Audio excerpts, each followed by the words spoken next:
ಹಾ.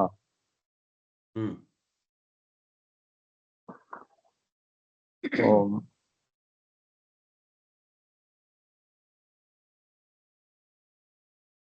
ಹೇಳಿ. ಓಂ ಗುರು ಬ್ರಹ್ಮ ಗುರು ವಿಷ್ಣು ಗುರು ದೇವೋ ಮಹೇಶ್ವರ ಗುರು ಸಾಕ್ಷಾತ್ ಪರಂ ಬ್ರಹ್ಮ ತಸ್ಮೈ ಶ್ರೀ ಗುರುವೇ ನಮಃ. ಓಂ. ನಾನೊಂದ್ಸತಿ ಹೇಳ್ಕೊಡ್ತೀನಿ, ನೋಡ್ಕೊಳ್ಳಿ. ಯಾಕಂದ್ರೆ ಪ್ರತಿ ಪರಾಶರ ಮಾತಾಡುವಾಗ ಇದನ್ನ ಬೆಳಗ್ಗೆ ಎದ್ದೊಳುವಾಗ, ಸ್ಟಡಿ ಮಾಡುವಾಗ, ಜ್ಯೋತಿಷ್ಯ ಹೇಳುವಾಗ ಈ ಮಂತ್ರಗಳನ್ನ ಜ್ಞಾಪಕ ಇಟ್ಕೊಳ್ಬೇಕು. ಓಕೆ.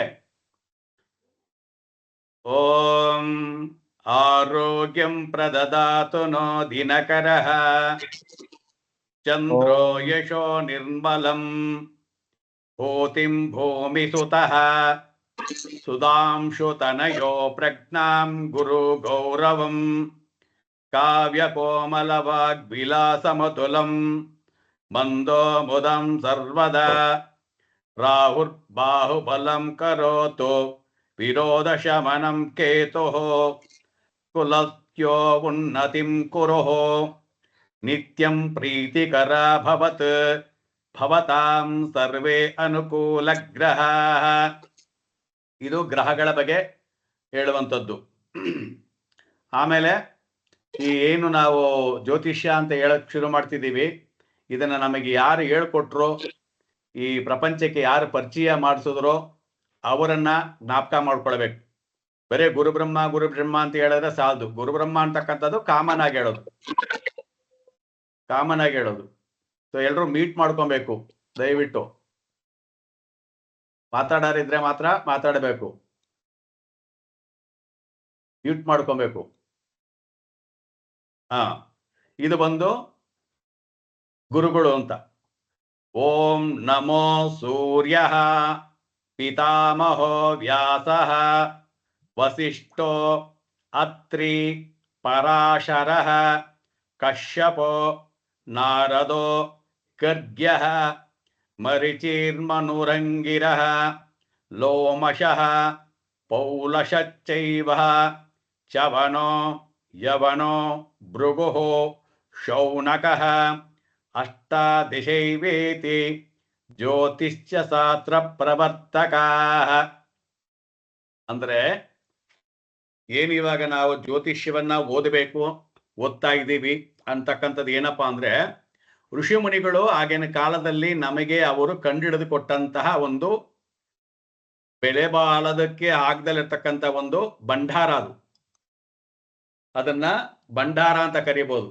ಅಂತ ಒಂದು ಭಂಡಾರ ನಮಗೆ ಕೊಟ್ಟಿದ್ದು ಯಾರಪ್ಪ ಅಂತ ಹೇಳಿದ್ರೆ ಋಷಿ ಮುನಿಗಳು. ಸೊ ಎಲ್ಲಾ ಋಷಿ ಮುನಿಗಳು ನಮಗೆ ಅದನ್ನ ಕೊಟ್ಟಿದ್ದಾರೆ. ಯಾರ ಋಷಿ ಮುನಿಗಳು ಅಂತಂದ್ರೆ ಈ 18 ಜನ ಋಷಿ ಮುನಿಗಳು. ಅಷ್ಟಾದಶೈವೇತಿ ಜ್ಯೋತಿಷ್ಯ ಶಾಸ್ತ್ರ ಪ್ರವರ್ತಕಾಃ. ಅಂದ್ರೆ ಈ 18 ಜನ ಯಾರು ಜ್ಯೋತಿಷಿಗಳಿದಾರೋ ಅವರುಗಳು ನಮಗೆ ಈ ಒಂದು ಶಾಸ್ತ್ರವನ್ನ ಕಲಿಸಿಕೊಟ್ಟಿದ್ದಾರೆ ಅಂತ ಅರ್ಥ. ನಿಮಗೆ ಯಾರಾದ್ರೂ ಕೇಳಿದ್ರೆ ಎಷ್ಟು ಜನ ಜ್ಯೋತಿಷಿಗಳಿದ್ದಾರೆ ಅಂತ ಹೇಳಿದ್ವಿ? 18 ಜನ. ಓಂ ನಮೋ ಸೂರ್ಯ. ಸೂರ್ಯ ಮೊದಲನೇ ಒಬ್ಬ ಜ್ಯೋತಿಷಿ. ಪಿತಾಮಹ. ಪಿತಾಮಹ ಅಂದ್ರೆ ಯಾರು? ಬರ್ಕೊಳ್ಬಹುದು. ಪಿತಾಮಹ ಅಂದ್ರೆ ಬ್ರಹ್ಮ. ವ್ಯಾಸಃ ಅಂದ್ರೆ ವ್ಯಾಸ ಮಹರ್ಷಿ, ಪರಾಶರರ ಮಗನಾಗಿರ್ತಕ್ಕಂಥ ವ್ಯಾಸಃ. ವಸಿಷ್ಠೋ ವಸಿಷ್ಠ ಮಹರ್ಷಿ. ಅತ್ರಿ ಮಹರ್ಷಿ. ಪರಾಶರಃ ನೋಡಿ, ಪರಾಶರಃ. ಕಶ್ಯಪೋ ಅಂದ್ರೆ ಕಶ್ಯಪ ಬ್ರಹ್ಮ. ಏನು ನಾವು ಕೆಲವು ಕಡೆ ಹೇಳ್ತೀವಲ್ಲ, ಕಶ್ಯಪ ಬ್ರಹ್ಮನ ಮಗ ರಾವಣ, ಇದು ಹಿರಣ್ಯಕಶಿಪ ಅಂತೇಳಿ. ಸೊ ಕಶ್ಯಪ ಬ್ರಹ್ಮ. ಆಮೇಲೆ ನಾರದನ ಸಂಹಿತೆನೂ ಇದೆ. ನೀವು ಎಲ್ಲಾದ್ರೂ ಹಳೆ ಪುಸ್ತಕಗಳೇನಾದ್ರು ಸಿಕ್ಕಿದ್ರೆ ನಾರದ ಸಂಹಿತೆ ಅಂತ ಒಂದು ಪುಸ್ತಕ ಇರುತ್ತೆ. ಆ ನಾರದ ಸಂಹಿತೆ ಅಂತಕ್ಕಂಥ ಪುಸ್ತಕದಲ್ಲಿ ನಾರದನೂ ಸಹ ಜ್ಯೋತಿಷ್ಯವನ್ನ ಹೇಳಿದ್ದಾರೆ, ಜಾತಕನೂ ಸಹ ಜ್ಯೋತಿಷ್ಯವನ್ನ ಹೇಳಿದ್ದಾರೆ. ಗರ್ಗಮುನಿ ಅಂತ ಹೇಳ್ತೀವಲ್ವಾ, ಈ ಏನು ನಕ್ಷತ್ರ ಸಿದ್ಧಾಂತ ಅಂತ ತಗೊಂಬಂದ್ರು ಅದನ್ನ ಗರ್ಗ್ಯ ಮಹಾಮುನಿ ತಂದರು. ಮರಿಚಿ ಮರಿಚಿ ಮರಿಚಿ ಅಂತ ಹೇಳ್ತೀವಲ್ವಾ, ಮರಿಚಿ ಮಹರ್ಷಿ. ಮನುಹು ಮರಿಚಿ ಮನುಹು ಮನು ಸಿದ್ಧಾಂತ ಅಂತ ಹೇಳ್ತೀವಲ್ವಾ, ಮನು. ಆಂಗಿರತಃ ಮನುಚಿತ್ ಮನುರ್ ಆಂಗಿರಃ. ಲೋಮಶಃ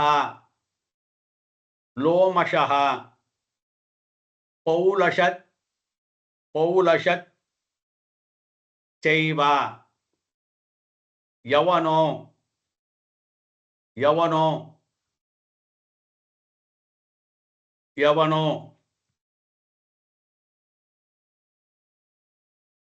ಭೃಗುಃ ಶೌನಕಃ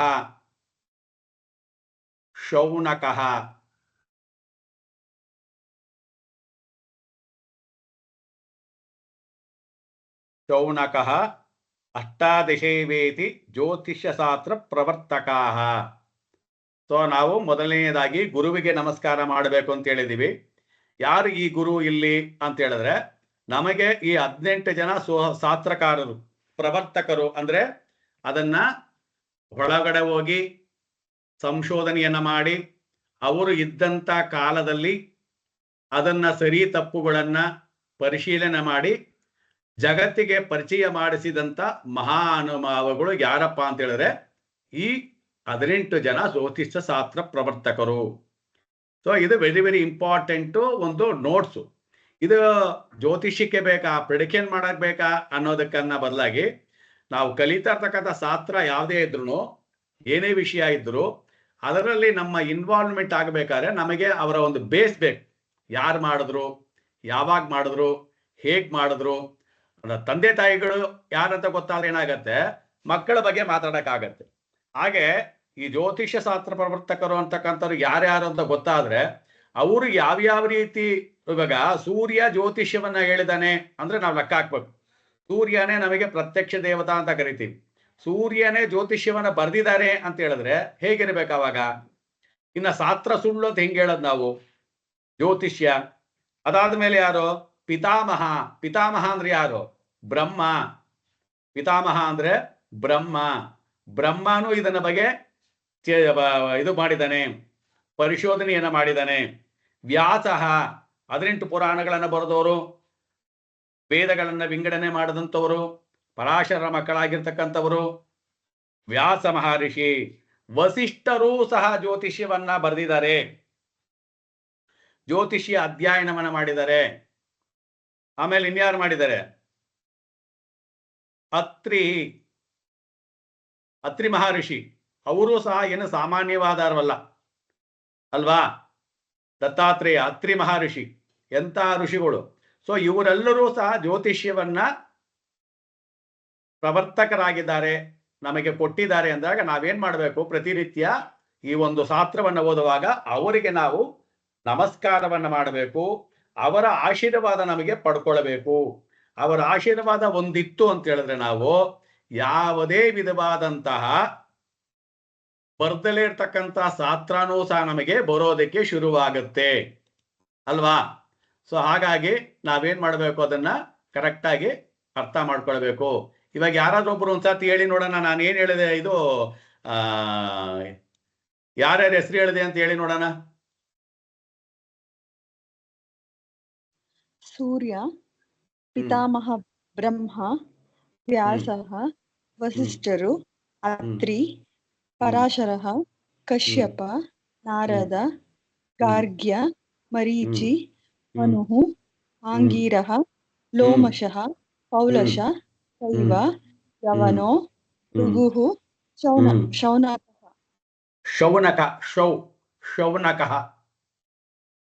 ಶೌನಕಃ 18 ಜನ. 18 ಜನ ಇದಾರೆ ಅಲ್ಲಿ. ಗುಡ್. ಸೊ 18 ಜನ ಇದ್ದಾರೆ ಅಂದ್ರೆ 18 ಜನ ಪ್ರವರ್ತಕರು ಅಂತ. ಸೊ ನಾವು ಇದರಲ್ಲಿ ನಮ್ಮ ಕೈಗೆ ಸಿಕ್ಕಿರ್ತಕ್ಕಂಥ ಸಿದ್ಧಾಂತಗಳು ಬೆರಳೆಣಿಕೆ ಎಷ್ಟು ಮಾತ್ರ ಸಿದ್ಧಾಂತ ಸಿಕ್ಕಿರೋದು. ನೋಡಿ, ನಾವು ಯೋಚನೆ ಮಾಡಬೇಕು. ಈ 18 ಜನ ಸಿದ್ಧರು, ಈ 18 ಜನ ಋಷಿಮುನಿಗಳು ಎಂತೆಂತ ಸಾಧನೆಯನ್ನ ಮಾಡಿದ್ದಾರೆ. ಅವರು ಬರೆದಿರ್ತಕ್ಕಂಥದ್ದೆಲ್ಲ ನಮಗೆ ಲಭ್ಯವಿದೆಯಾ ಅಂತ ಹೇಳಿದ್ರೆ ಇಲ್ಲ. ಎಲ್ಲೋ ಕೆಲವು ಸಿದ್ಧಾಂತಗಳು ಮಾತ್ರ, ಒಂದು 5 ಸಿದ್ಧಾಂತಗಳು ಮಾತ್ರ ನಮ್ಮ ಹತ್ರ ಇದೆ.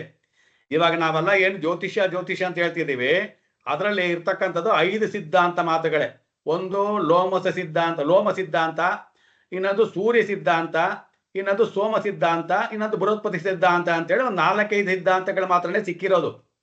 ಉಳಿದಿದ್ದೆಲ್ಲ ಏನಪ್ಪಾ ಅಂದ್ರೆ ಆ ಪುಸ್ತಕದಲ್ಲಿ ನೋಡಿದಾಗ ಇವರುಗಳು ಬರೆದಿದ್ದಾರೆ ಅಂತಕ್ಕಂಥ ಮೆನ್ಷನ್ಗಳು ಇದಾವೆ. ಹಳೆ ಗ್ರಂಥಗಳು ನಮ್ಮ ಹತ್ರ ಸಿಕ್ಕಿಲ್ಲ. ಸೊ ಹಾಗಾಗಿ ಅದರಲ್ಲಿ ಇನ್ನೇನೇನಿದೆಯೋ ಅಂತ ವಿಷಯಗಳು ಗೊತ್ತಿಲ್ಲ. ಹಾಗಾಗಿ ಎಲ್ಲಾನ ಸಿಕ್ಕಿದ್ರೆ ಇದನ್ನ ನೀವು ಹುಡುಕ್ತಾ ಇರಬೇಕು. ಓಕೆ. ಸೊ ಮೊದಲು ನಾವು ಅವರಿಗೆ ನಮಸ್ಕಾರವನ್ನ ಮಾಡ್ಕೊಂಡ್ವಿ. ದಿನ ಬೆಳಗ್ಗೆ ಸ್ಟಾರ್ಟ್ ಮಾಡುವಾಗ ಯಾವಾಗ್ಲೂ ಅದನ್ನ ಮಾಡಬೇಕು. ನೀವು ಜ್ಯೋತಿಷ್ಯ ಕಲಿತೀನಿ ಅಂತ ಬಂದಿದ್ದೀರಾ, ಕಲಿಯುವಾಗೆಲ್ಲ ಅದನ್ನ ಮಾಡಬೇಕು. ನೆಕ್ಸ್ಟ್, ಪರಾಶರ ಪದ್ಧತಿ ಅಂತ ಯಾಕೆ ಹಾಕಿದ್ದೀರಾ? ನಿಮಗೆ ಅದೆಲ್ಲ ಒಂದಕ್ಕೊಂದು ಪ್ರಶ್ನೆಗಳನ್ನ ಹುಟ್ಟಾಕ್ತಾ ಹೋಗ್ಬೇಕು, ಲಿಂಕ್ಗಳನ್ನ ತಗೊಳ್ತಾ ಹೋಗ್ಬೇಕು. ಈಗ ನಾನು ಹೇಳಿದೆ 18 ಜನ ಪ್ರವರ್ತಕರಿದ್ದೀರಿ ಅಂತ ಹೇಳಿದಿರಿ ಗುರುಗಳೇ. ಹಾಗಾದ್ರೆ ಪರಾಶರ ಅಂತ ಯಾಕೆ ಹೇಳಿದ್ರಿ, ಬೇರೆ ಯಾಕೆ ಹೇಳಲಿಲ್ಲ ಅನ್ನೋ ಪ್ರಶ್ನೆಗಳನ್ನ ಕೇಳ್ತಾ ಇರಬೇಕು, ನಿಮ್ಮ ತಲೆಯಲ್ಲಿ ಓಡ್ತಾ ಇರಬೇಕು. ಪ್ರಶ್ನೆ ಕೇಳೋದ್ರಲ್ಲಿ ತಪ್ಪಿಲ್ಲ. ಪ್ರಶ್ನೆಗಳನ್ನ ಕೇಳಿದ್ರೆ ತಪ್ಪಾಗತ್ತೆ ಅಂತ ಅನ್ಕೊಂಬೇಡಿ. ಏನೇನು ಅನುಮಾನ ಬರುತ್ತೋ ಅದನ್ನ ಆವಾಗಲೇ ಕೇಳಿ, ಪರವಾಗಿಲ್ಲ. ಟೈಮ್ ಇದೆ, ಹೇಳ್ಕೊಡ್ತೀವಿ. ಹೇಳೋದಕ್ಕೆ ಕೂತ್ಕೊಂಡಿದ್ದೀವಿ, ಹೇಳ್ತೀವಿ. ಏನಪ್ಪ ಇದು ಅಂತ ಹೇಳಿದ್ರೆ, ಈಗ ನಮ್ಮ ಭಾರತ ದೇಶ ಇದೆ. ಭಾರತ ದೇಶದಲ್ಲಿ ನಾವು ಸಂವಿಧಾನವನ್ನ ಪಾಲನೆ ಮಾಡ್ತೀವಿ. ಸಂವಿಧಾನ ರಚನೆ ಯಾರು ಮಾಡಿದ್ರು?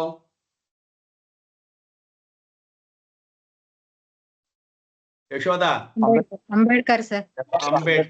ಅಂಬೇಡ್ಕರ್. ಸೊ ಅಂಬೇಡ್ಕರ್ ಏನ್ ಮಾಡಿದ್ದಾರೆ, ಒಂದು ಸಂವಿಧಾನವನ್ನ ರಚನೆ ಮಾಡಿ ಭಾರತ ಪ್ರಜಾಪ್ರಭುತ್ವ, ಅದರೊಳಗಡೆ ಹೀಗಿರಬೇಕು ಅನ್ನತಕ್ಕಂಥ ಒಂದು ರೂಲ್ಸ್, ರೆಗ್ಯುಲೇಷನ್, ಪ್ಯಾಟರ್ನ್ ಅನ್ನ ಮಾಡಿದ್ದಾರೆ. ಅದೇ ತರನೇ ನಮ್ಮ ಹತ್ರ ಇರ್ತಕ್ಕಂಥದ್ದು ಎಷ್ಟು ಯುಗಗಳಿರೋದು? 4 ಯುಗಗಳು. ಒಂದು ಕೃತಾಯುಗ, ಇನ್ನೊಂದು ತ್ರೇತಾಯುಗ, ಇನ್ನೊಂದು ದ್ವಾಪರ ಯುಗ, ಇನ್ನೊಂದು ಕಲಿಯುಗ. ಸೃಷ್ಟಿಕರ್ತ ಏನ್ ಮಾಡದ? ಸೃಷ್ಟಿಯನ್ನ ಮಾಡದ ಮೇಲೆ ಈ 4 ಯುಗಗಳು ನಡೆಯಬೇಕು ಅಂತಂದ್ರೆ ಯಾವುದಾದ್ರೂ ಒಂದು ಬೇಸ್ ರೂಲ್ಸ್ ಇರ್ಬೇಕಲ್ವಾ? ಈಗ ಭಾರತಕ್ಕೆ ಸಂವಿಧಾನ ನಡೀತಾ ಇದೆ ಅಂದ್ರೆ ಏನಂತ ಹೇಳಿದ್ವಿ? ಅಂಬೇಡ್ಕರ್ ಅವರು ಬರೆದಿದ್ದಾರೆ, ಅದ್ರ ಪ್ರಕಾರ ನಡೀತಾ ಇದೆ ಅಂತ ಹೇಳಿದ್ವಿ. ಸೊ ಅದೇ ರೀತಿ ನೋಡಿ, ಎಲ್ಲದಕ್ಕೂ ಒಂದಕ್ಕೊಂದು ತಾಳೆ ಮಾಡಿ ನೋಡಿದಾಗ ಮ್ಯಾಚ್ ಆಗ್ತಾ ಹೋಗ್ತಾ ಇರುತ್ತೆ. ಒಂದಕ್ಕೊಂದು ಮ್ಯಾಚ್ ಆಗ್ತಾ ಹೋಗ್ತಾ ಇರುತ್ತೆ. ಹೇಗ್ ಮ್ಯಾಚ್ ಆಗ್ತಾ ಇರುತ್ತೆ ಅಂತ ಹೇಳಿದ್ರೆ, ಅವರು ಈ 4 ಯುಗಗಳಿಗೆ ಒಂದೊಂದು ಋಷಿ ಮುನಿಗಳನ್ನ ಇನ್ಚಾರ್ಜ್ ಮಾಡಿ ಅವರು ಏನ್ ರೂಲ್ಸ್ ರೆಗ್ಯುಲೇಷನ್ ಹೇಳಿದಾರೋ ಅದನ್ನ ಫಾಲೋ ಮಾಡಬೇಕು ಅಂತಕ್ಕಂಥ ಒಂದು ಕಂಡೀಷನ್ ಅನ್ನ ಹಾಕಿದ್ದಾರೆ. ಸೊ ಹಾಗಾಗಿ ಕೃತಾಯುಗದಲ್ಲಿ ಬರ್ಕೊಳ್ಳಿ, ಕೃತಾಯುಗದಲ್ಲಿ ಯಾವ ಋಷಿಯ ಒಂದು ಪದ್ಧತಿಯನ್ನ ಫಾಲೋ ಮಾಡ್ತಾ ಇದ್ರು ಅಂದ್ರೆ ಧರ್ಮಶಾಸ್ತ್ರ ಪದ್ಧತಿ ಅಂತಕ್ಕಂಥದ್ದು. ಧರ್ಮಶಾಸ್ತ್ರ ಆಗಿನ ಕಾಲಕ್ಕೆ ಈಗಿನ ಕಾಲಕ್ಕೆ ಪದ್ಧತಿ ಅಂತಕ್ಕಂಥದ್ದು ಧರ್ಮಶಾಸ್ತ್ರ. ಯಾವ ತರ ಕೃತಾಯುಗದಲ್ಲಿ ಯಾವ ಧರ್ಮಶಾಸ್ತ್ರ ಇತ್ತು, ತ್ರೇತಾಯುಗದಲ್ಲಿ ಯಾವ ತರ ಧರ್ಮಶಾಸ್ತ್ರ ಇತ್ತು, ದ್ವಾಪರ ಯುಗದಲ್ಲಿ ಯಾವ ತರ ಧರ್ಮಶಾಸ್ತ್ರ ಇತ್ತು, ಕಲಿಯುಗದಲ್ಲಿ ಯಾವ ತರ ಧರ್ಮಶಾಸ್ತ್ರವನ್ನ ಫಾಲೋ ಮಾಡಬೇಕು ಅಂತ ವೇದಗಳನ್ನ ಬರೆದಂತವರು ನಮಗೆ ಒಂದು ನಿರ್ಬಂಧವನ್ನ ಮಾಡಿಕೊಟ್ಟಿದ್ದಾರೆ. ಕೃತಾಯುಗದಲ್ಲಿ ಮನು ಮಹರ್ಷಿ ಧರ್ಮಶಾಸ್ತ್ರ, ಕೃತಾಯಿಗೆ ಮನು ಧರ್ಮಶಾಸ್ತ್ರೇ. ಕೃತಾಯುಗದಲ್ಲಿ ಮನು ಧರ್ಮ, ಮನು ಋಷಿ ಅಂತ ಹೇಳಿದ್ವಲ್ಲ ಇವಾಗ ನಾವು ಓದುವಾಗ 18 ಜನ ಪ್ರವರ್ತಕರಲ್ಲಿ ಮನು ಅಂತಕ್ಕಂಥ ಒಬ್ಬ ಮಹರ್ಷಿ ಇದ್ರು ಅಂತ ಹೇಳಿದ್ವಿ. ನೋಡಿ, ಅವರು ಒಂದು ರೂಲ್ಸ್ ಅನ್ನ ಮಾಡ್ತಾರೆ. ಅಂದ್ರೆ ಯಾವ ತರ ಮಾಡ್ತಾರೆ ಅವರು? ದೇವತೆಗಳಂದ್ರೆ ಯಾರು, ಅಧಿದೇವತೆಗಳಂದ್ರೆ ಯಾರು, ಪ್ರತ್ಯಧಿದೇವತೆಗಳ ಡ್ಯೂಟಿ ಏನು, ಯಕ್ಷ, ಕಿನ್ನ, ಕಿಂಪುರುಷರು, ಮನುಷ್ಯರು, ಮಾನವರು, ದೇವತೆಗಳು, ಅವಿಸುಗಳು, ಹೋಮ, ಅವಿಸ, ಯಜ್ಞ, ಯಾಗಾದಿಗಳು, ಆಯುಸ್ಸು, ಬ್ರಹ್ಮನ ವಯಸ್ಸು, ಇದನ್ನೆಲ್ಲ ಬರೆದು ಕೊಟ್ಟಂತವ್ರು ಯಾರಪ್ಪ ಅಂತ ಹೇಳಿದ್ರೆ ಈ ಮನು ಮಹರ್ಷಿ. ಸೊ ಅದಕ್ಕೆ ಕೃತಾಯಿಗೆ ಮನು ಮಹರ್ಷಿ ಶಾಸ್ತ್ರೇ. ಅರ್ಥವಾಯ್ತಾ? ತ್ರೇತಾಯುಗದಲ್ಲಿ ಯಾರು ಇದ್ದಾರೆ? ಯಾರಿಗಾನ ಗೊತ್ತಿದೆಯಾ? ತ್ರೇತಾಯುಗದಲ್ಲಿ ಯಾವ ಮಹರ್ಷಿಯ ಒಂದು ಧರ್ಮಶಾಸ್ತ್ರ ಇತ್ತು? ತ್ರೇತಾಯುಗದಲ್ಲಿ ಇಲ್ಲ ಗುರು. ಎಲ್ಲ ಯಾರೋ ವಸಿಷ್ಠರು. ತ್ರೇತಾಯುಗದಲ್ಲಿ ಗೌತಮ ಮಹರ್ಷಿ, ಗೌತಮ ಮುನಿ, ಗೌತಮ ಮುನಿ. ನೋಡಿ, ಇವಾಗ ನಾವೇನ್ ಮಾಡ್ತೀವಿ, ನೀವು ಸ್ವಲ್ಪ ಯೋಚನೆ ಮಾಡಿ ನೋಡಿ. ಆಗಿನ ಕಾಲಕ್ಕೆ ಇದ್ದಂತ ರೂಲ್ಸ್ ರೆಗ್ಯುಲೇಷನ್ಗಳನ್ನ ನಾವು ಈಗಿನ ಕಾಲಕ್ಕೆ ತಗೊಂಡಾಗ ಟ್ಯಾಲಿ ಮಾಡ್ತಾ ಇರ್ತೀವಿ. ರಾಮ ಹೆಂಗ್ ಕಾಡು ಕಳೆದ ಸೀತೆನ, ರಾಮ ಹೆಂಗೆ ಹಿಂದೆಯಿಂದ ಹೊಡೆದ, ರಾಮ ಹೆಂಗ್ ಹಂಗ್ ಮಾಡ್ದ ಅಂತೇಳಿ ಕಲಿಯುಗದಲ್ಲಿರ್ತಕ್ಕಂಥ ಧರ್ಮಶಾಸ್ತ್ರವನ್ನ ಕಲಿಯುಗಕ್ಕೆ ಮ್ಯಾಚ್ ಮಾಡಿ ಬರ್ದಿರ್ತಕ್ಕಂಥ ಶಾಸ್ತ್ರವನ್ನ ತಗೊಂಡೋಗಿ ಅಲ್ಲಿ ಕೃತಾಯುಗ ತ್ರೇತಾಯುಗದಲ್ಲಿರ್ತಕ್ಕಂಥವರಿಗೆ ಇದು ಸರಿ ಹೋಗಲ್ಲ, ಇದು ಆಗಲ್ಲ, ಇದು ಹೀಗಲ್ಲ ಅಂತ ಇರ್ತೀವಿ. ಸೊ ಅದಕ್ಕೆ ನಿಮಗೆ ಅರ್ಥವಾಗ್ಲಿ ಅಂತೇಳಿ ನಾನು ಬಿಡಿಸಿ ಬಿಡಿಸಿ ಹೇಳ್ತಿರೋದು. ಒಂದು ಯುಗಕ್ಕೂ ಮತ್ತೊಂದು ಯುಗಕ್ಕೂ ಇರ್ತಕ್ಕಂಥ ವ್ಯತ್ಯಾಸ ಏನಪ್ಪಾ ಅಂದ್ರೆ ಆಚರಣೆಗಳೇ ಬೇರೆ, ಅದರ ಸಿಸ್ಟಮೆಟಿಕ್ಗಳೇ ಬೇರೆ. Don't compare with this and that. ಇದಕ್ಕೂ ಅದಕ್ಕೂ ಕಂಪೇರ್ ಮಾಡೋದಕ್ಕೂ ಹೋಗ್ಬೇಡಿ. ಅರ್ಥವಾಯ್ತು ಹೇಳ್ತಿರೋದು? ಹಾ. ಸೊ ಅವಾಗ ಏನಾಗತ್ತೆ ಅಂತ ಹೇಳಿದ್ರೆ ಕನ್ಫ್ಯೂಸ್ ಆಗೋಗ್ಬಿಡ್ತದೆ, ತಪ್ಪಾಗಿ ಬರುತ್ತೆ. ಅವಾಗ ನಾವೇನಂತೀವಿ, ಶಾಸ್ತ್ರನೇ ಸರಿ ಇಲ್ಲಪ್ಪ, ಅವ್ರೇನ ಮಾಡೋದು ಇವ್ರೇನ ಮಾಡೋದು ನಮಗ್ ಮ್ಯಾಚ್ ಆಗ್ತಿಲ್ಲಪ್ಪ ಅಂತಿರ್ತೀವಿ. ಅದು ಆಗಲ್ಲ. ಹೇಗಿದೆ ಅಂತ ಹೇಳಿದ್ರೆ, ಇವಾಗ ಭಾರತದ ಡೆಮೋಕ್ರಸಿ ರೂಲ್ಗೂ ಅಮೆರಿಕ ಡೆಮೋಕ್ರಸಿ ರೂಲ್ಗೂ ವ್ಯತ್ಯಾಸ ಇದೆ ತಾನೆ. ಅವರು ಅಲ್ಲಿರುವ ಕಲ್ಚರ್ಗೆ, ಅಲ್ಲಿರುವ ಪರಿಸರಕ್ಕೆ, ಅಲ್ಲಿರುವ ಜನಗಳಿಗೆ ಒಂದು ರೂಲ್ಸ್ ಅನ್ನ ಮಾಡ್ಕೊಂಡಿದ್ದಾರೆ. ನಾವು ನಮ್ಮ ಭಾರತ ದೇಶಕ್ಕೆ ಒಂದು ರೂಲ್ಸ್ ಅನ್ನ ಮಾಡ್ಕೊಂಡಿದ್ದೀವಿ. ಸೇಮ್ ವೇ ಒಂದೊಂದು ಯುಗಕ್ಕೂ ಸಹ ಒಂದೊಂದು ಋಷಿ ಮುನಿಗಳು ಒಂದು ಪ್ಯಾಟರ್ನ್ ಧರ್ಮಶಾಸ್ತ್ರವನ್ನ ಹೇಳ್ಕೊಟ್ಟಿದ್ದಾರೆ. ಸೊ ತ್ರೇತಾಯುಗದಲ್ಲಿ ಯಾರಪ್ಪ ಅಂತ ಹೇಳಿದ್ರೆ ಗೌತಮ ಮಹರ್ಷಿ ಅವರು ಈ ಪ್ಯಾಟರ್ನ್ ಅನ್ನ ಹಾಕೊಟ್ಟಿರೋದು, ಗೌತಮ ಮಹರ್ಷಿ. ದ್ವಾಪರ ಯುಗದಲ್ಲಿ ಯಾರಪ್ಪ ಅಂತ ಹೇಳಿದ್ರೆ ನೋಡಿ, ಹೆಸರೆಲ್ಲ ಕೇಳಿರಲ್ಲ ನಾವು. ದ್ವಾಪರ ಯುಗೆ ಶಂಕಲಿಖಿತ ಮಹರ್ಷಿ. ದ್ವಾಪರ ಯುಗದ ಒಂದು ಧರ್ಮಶಾಸ್ತ್ರವನ್ನ ಬರೆದಂತವರು ಯಾರಪ್ಪ ಅಂದ್ರೆ ಯಾರು? ಶಂಕಲಿಖಿತ. ಬರ್ಕೊಬೇಕದನ್ನ, ಶಂಕಲಿಖಿತ, ಶಂಕಲಿಖಿತ. ಕಲಿಯುಗೆ ಪರಾಶರ ಧರ್ಮಶಾಸ್ತ್ರ. ಅರ್ಥವಾಯ್ತಾ? ಸೊ ಯಾಕೆ ನಾವು ಪರಾಶರ ಪರಾಶರ ಪರಾಶರ ಅಂತ ಹಿಡ್ಕೊಂಡು ಓಡಾಡ್ತಿದೀವಿ? ಎಲ್ಲಿ ನೋಡಿದ್ರಲ್ಲಿ ಪರಾಶರ ಗೊತ್ತಾ ನಿನಗೆ, ಬೇಸಿಕ್ ಗೊತ್ತಾ ನಿನಗೆ ಅಂತ ಯಾಕೆ ಕೇಳ್ತೀವಿ ಅಂತ ಹೇಳಿದ್ರೆ ಇದು ರೂಲ್ಸ್.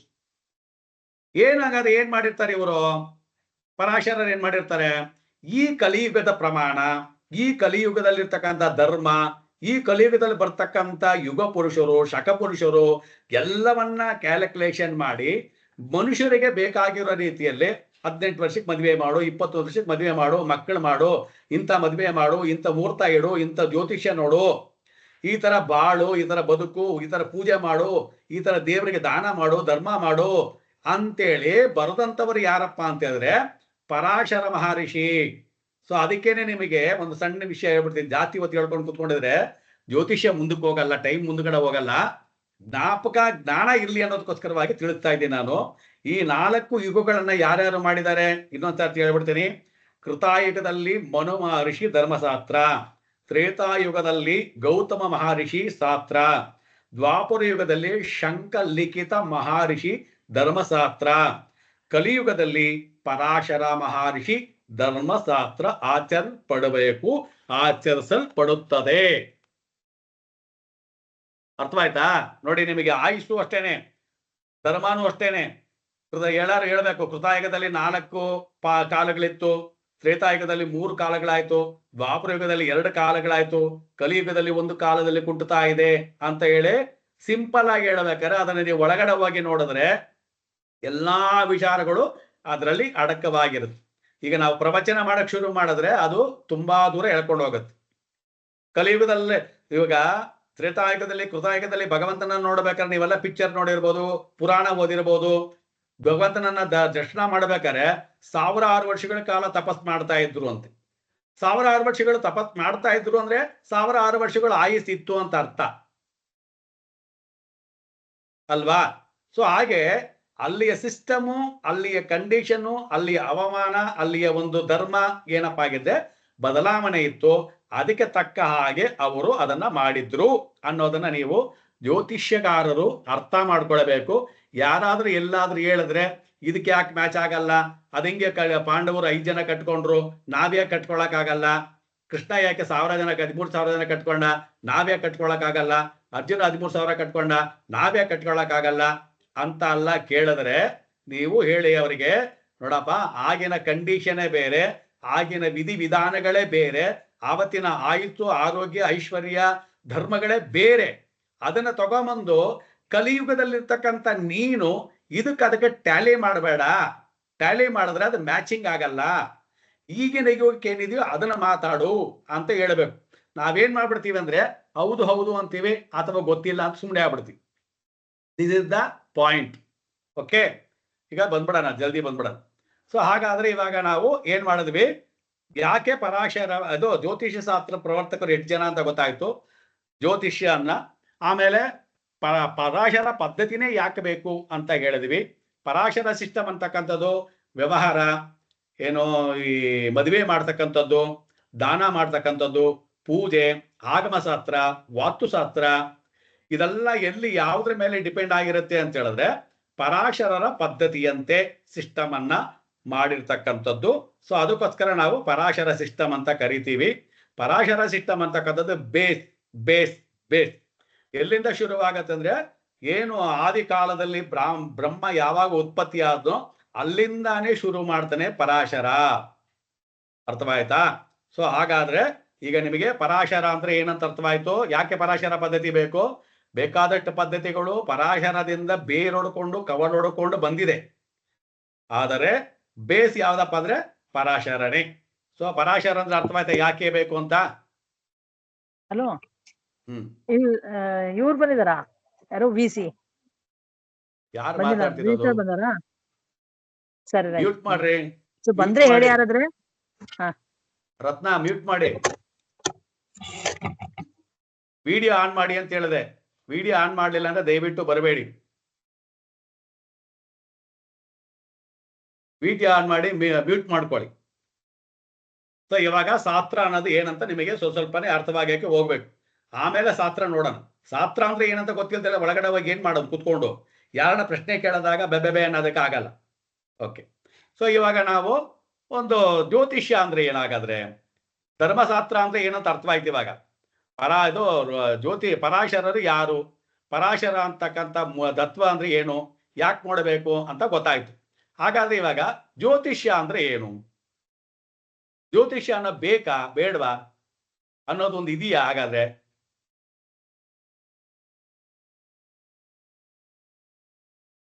ಬೇಕಾ ಜ್ಯೋತಿಷ್ಯ ಅಂತಕ್ಕಂಥದ್ದು?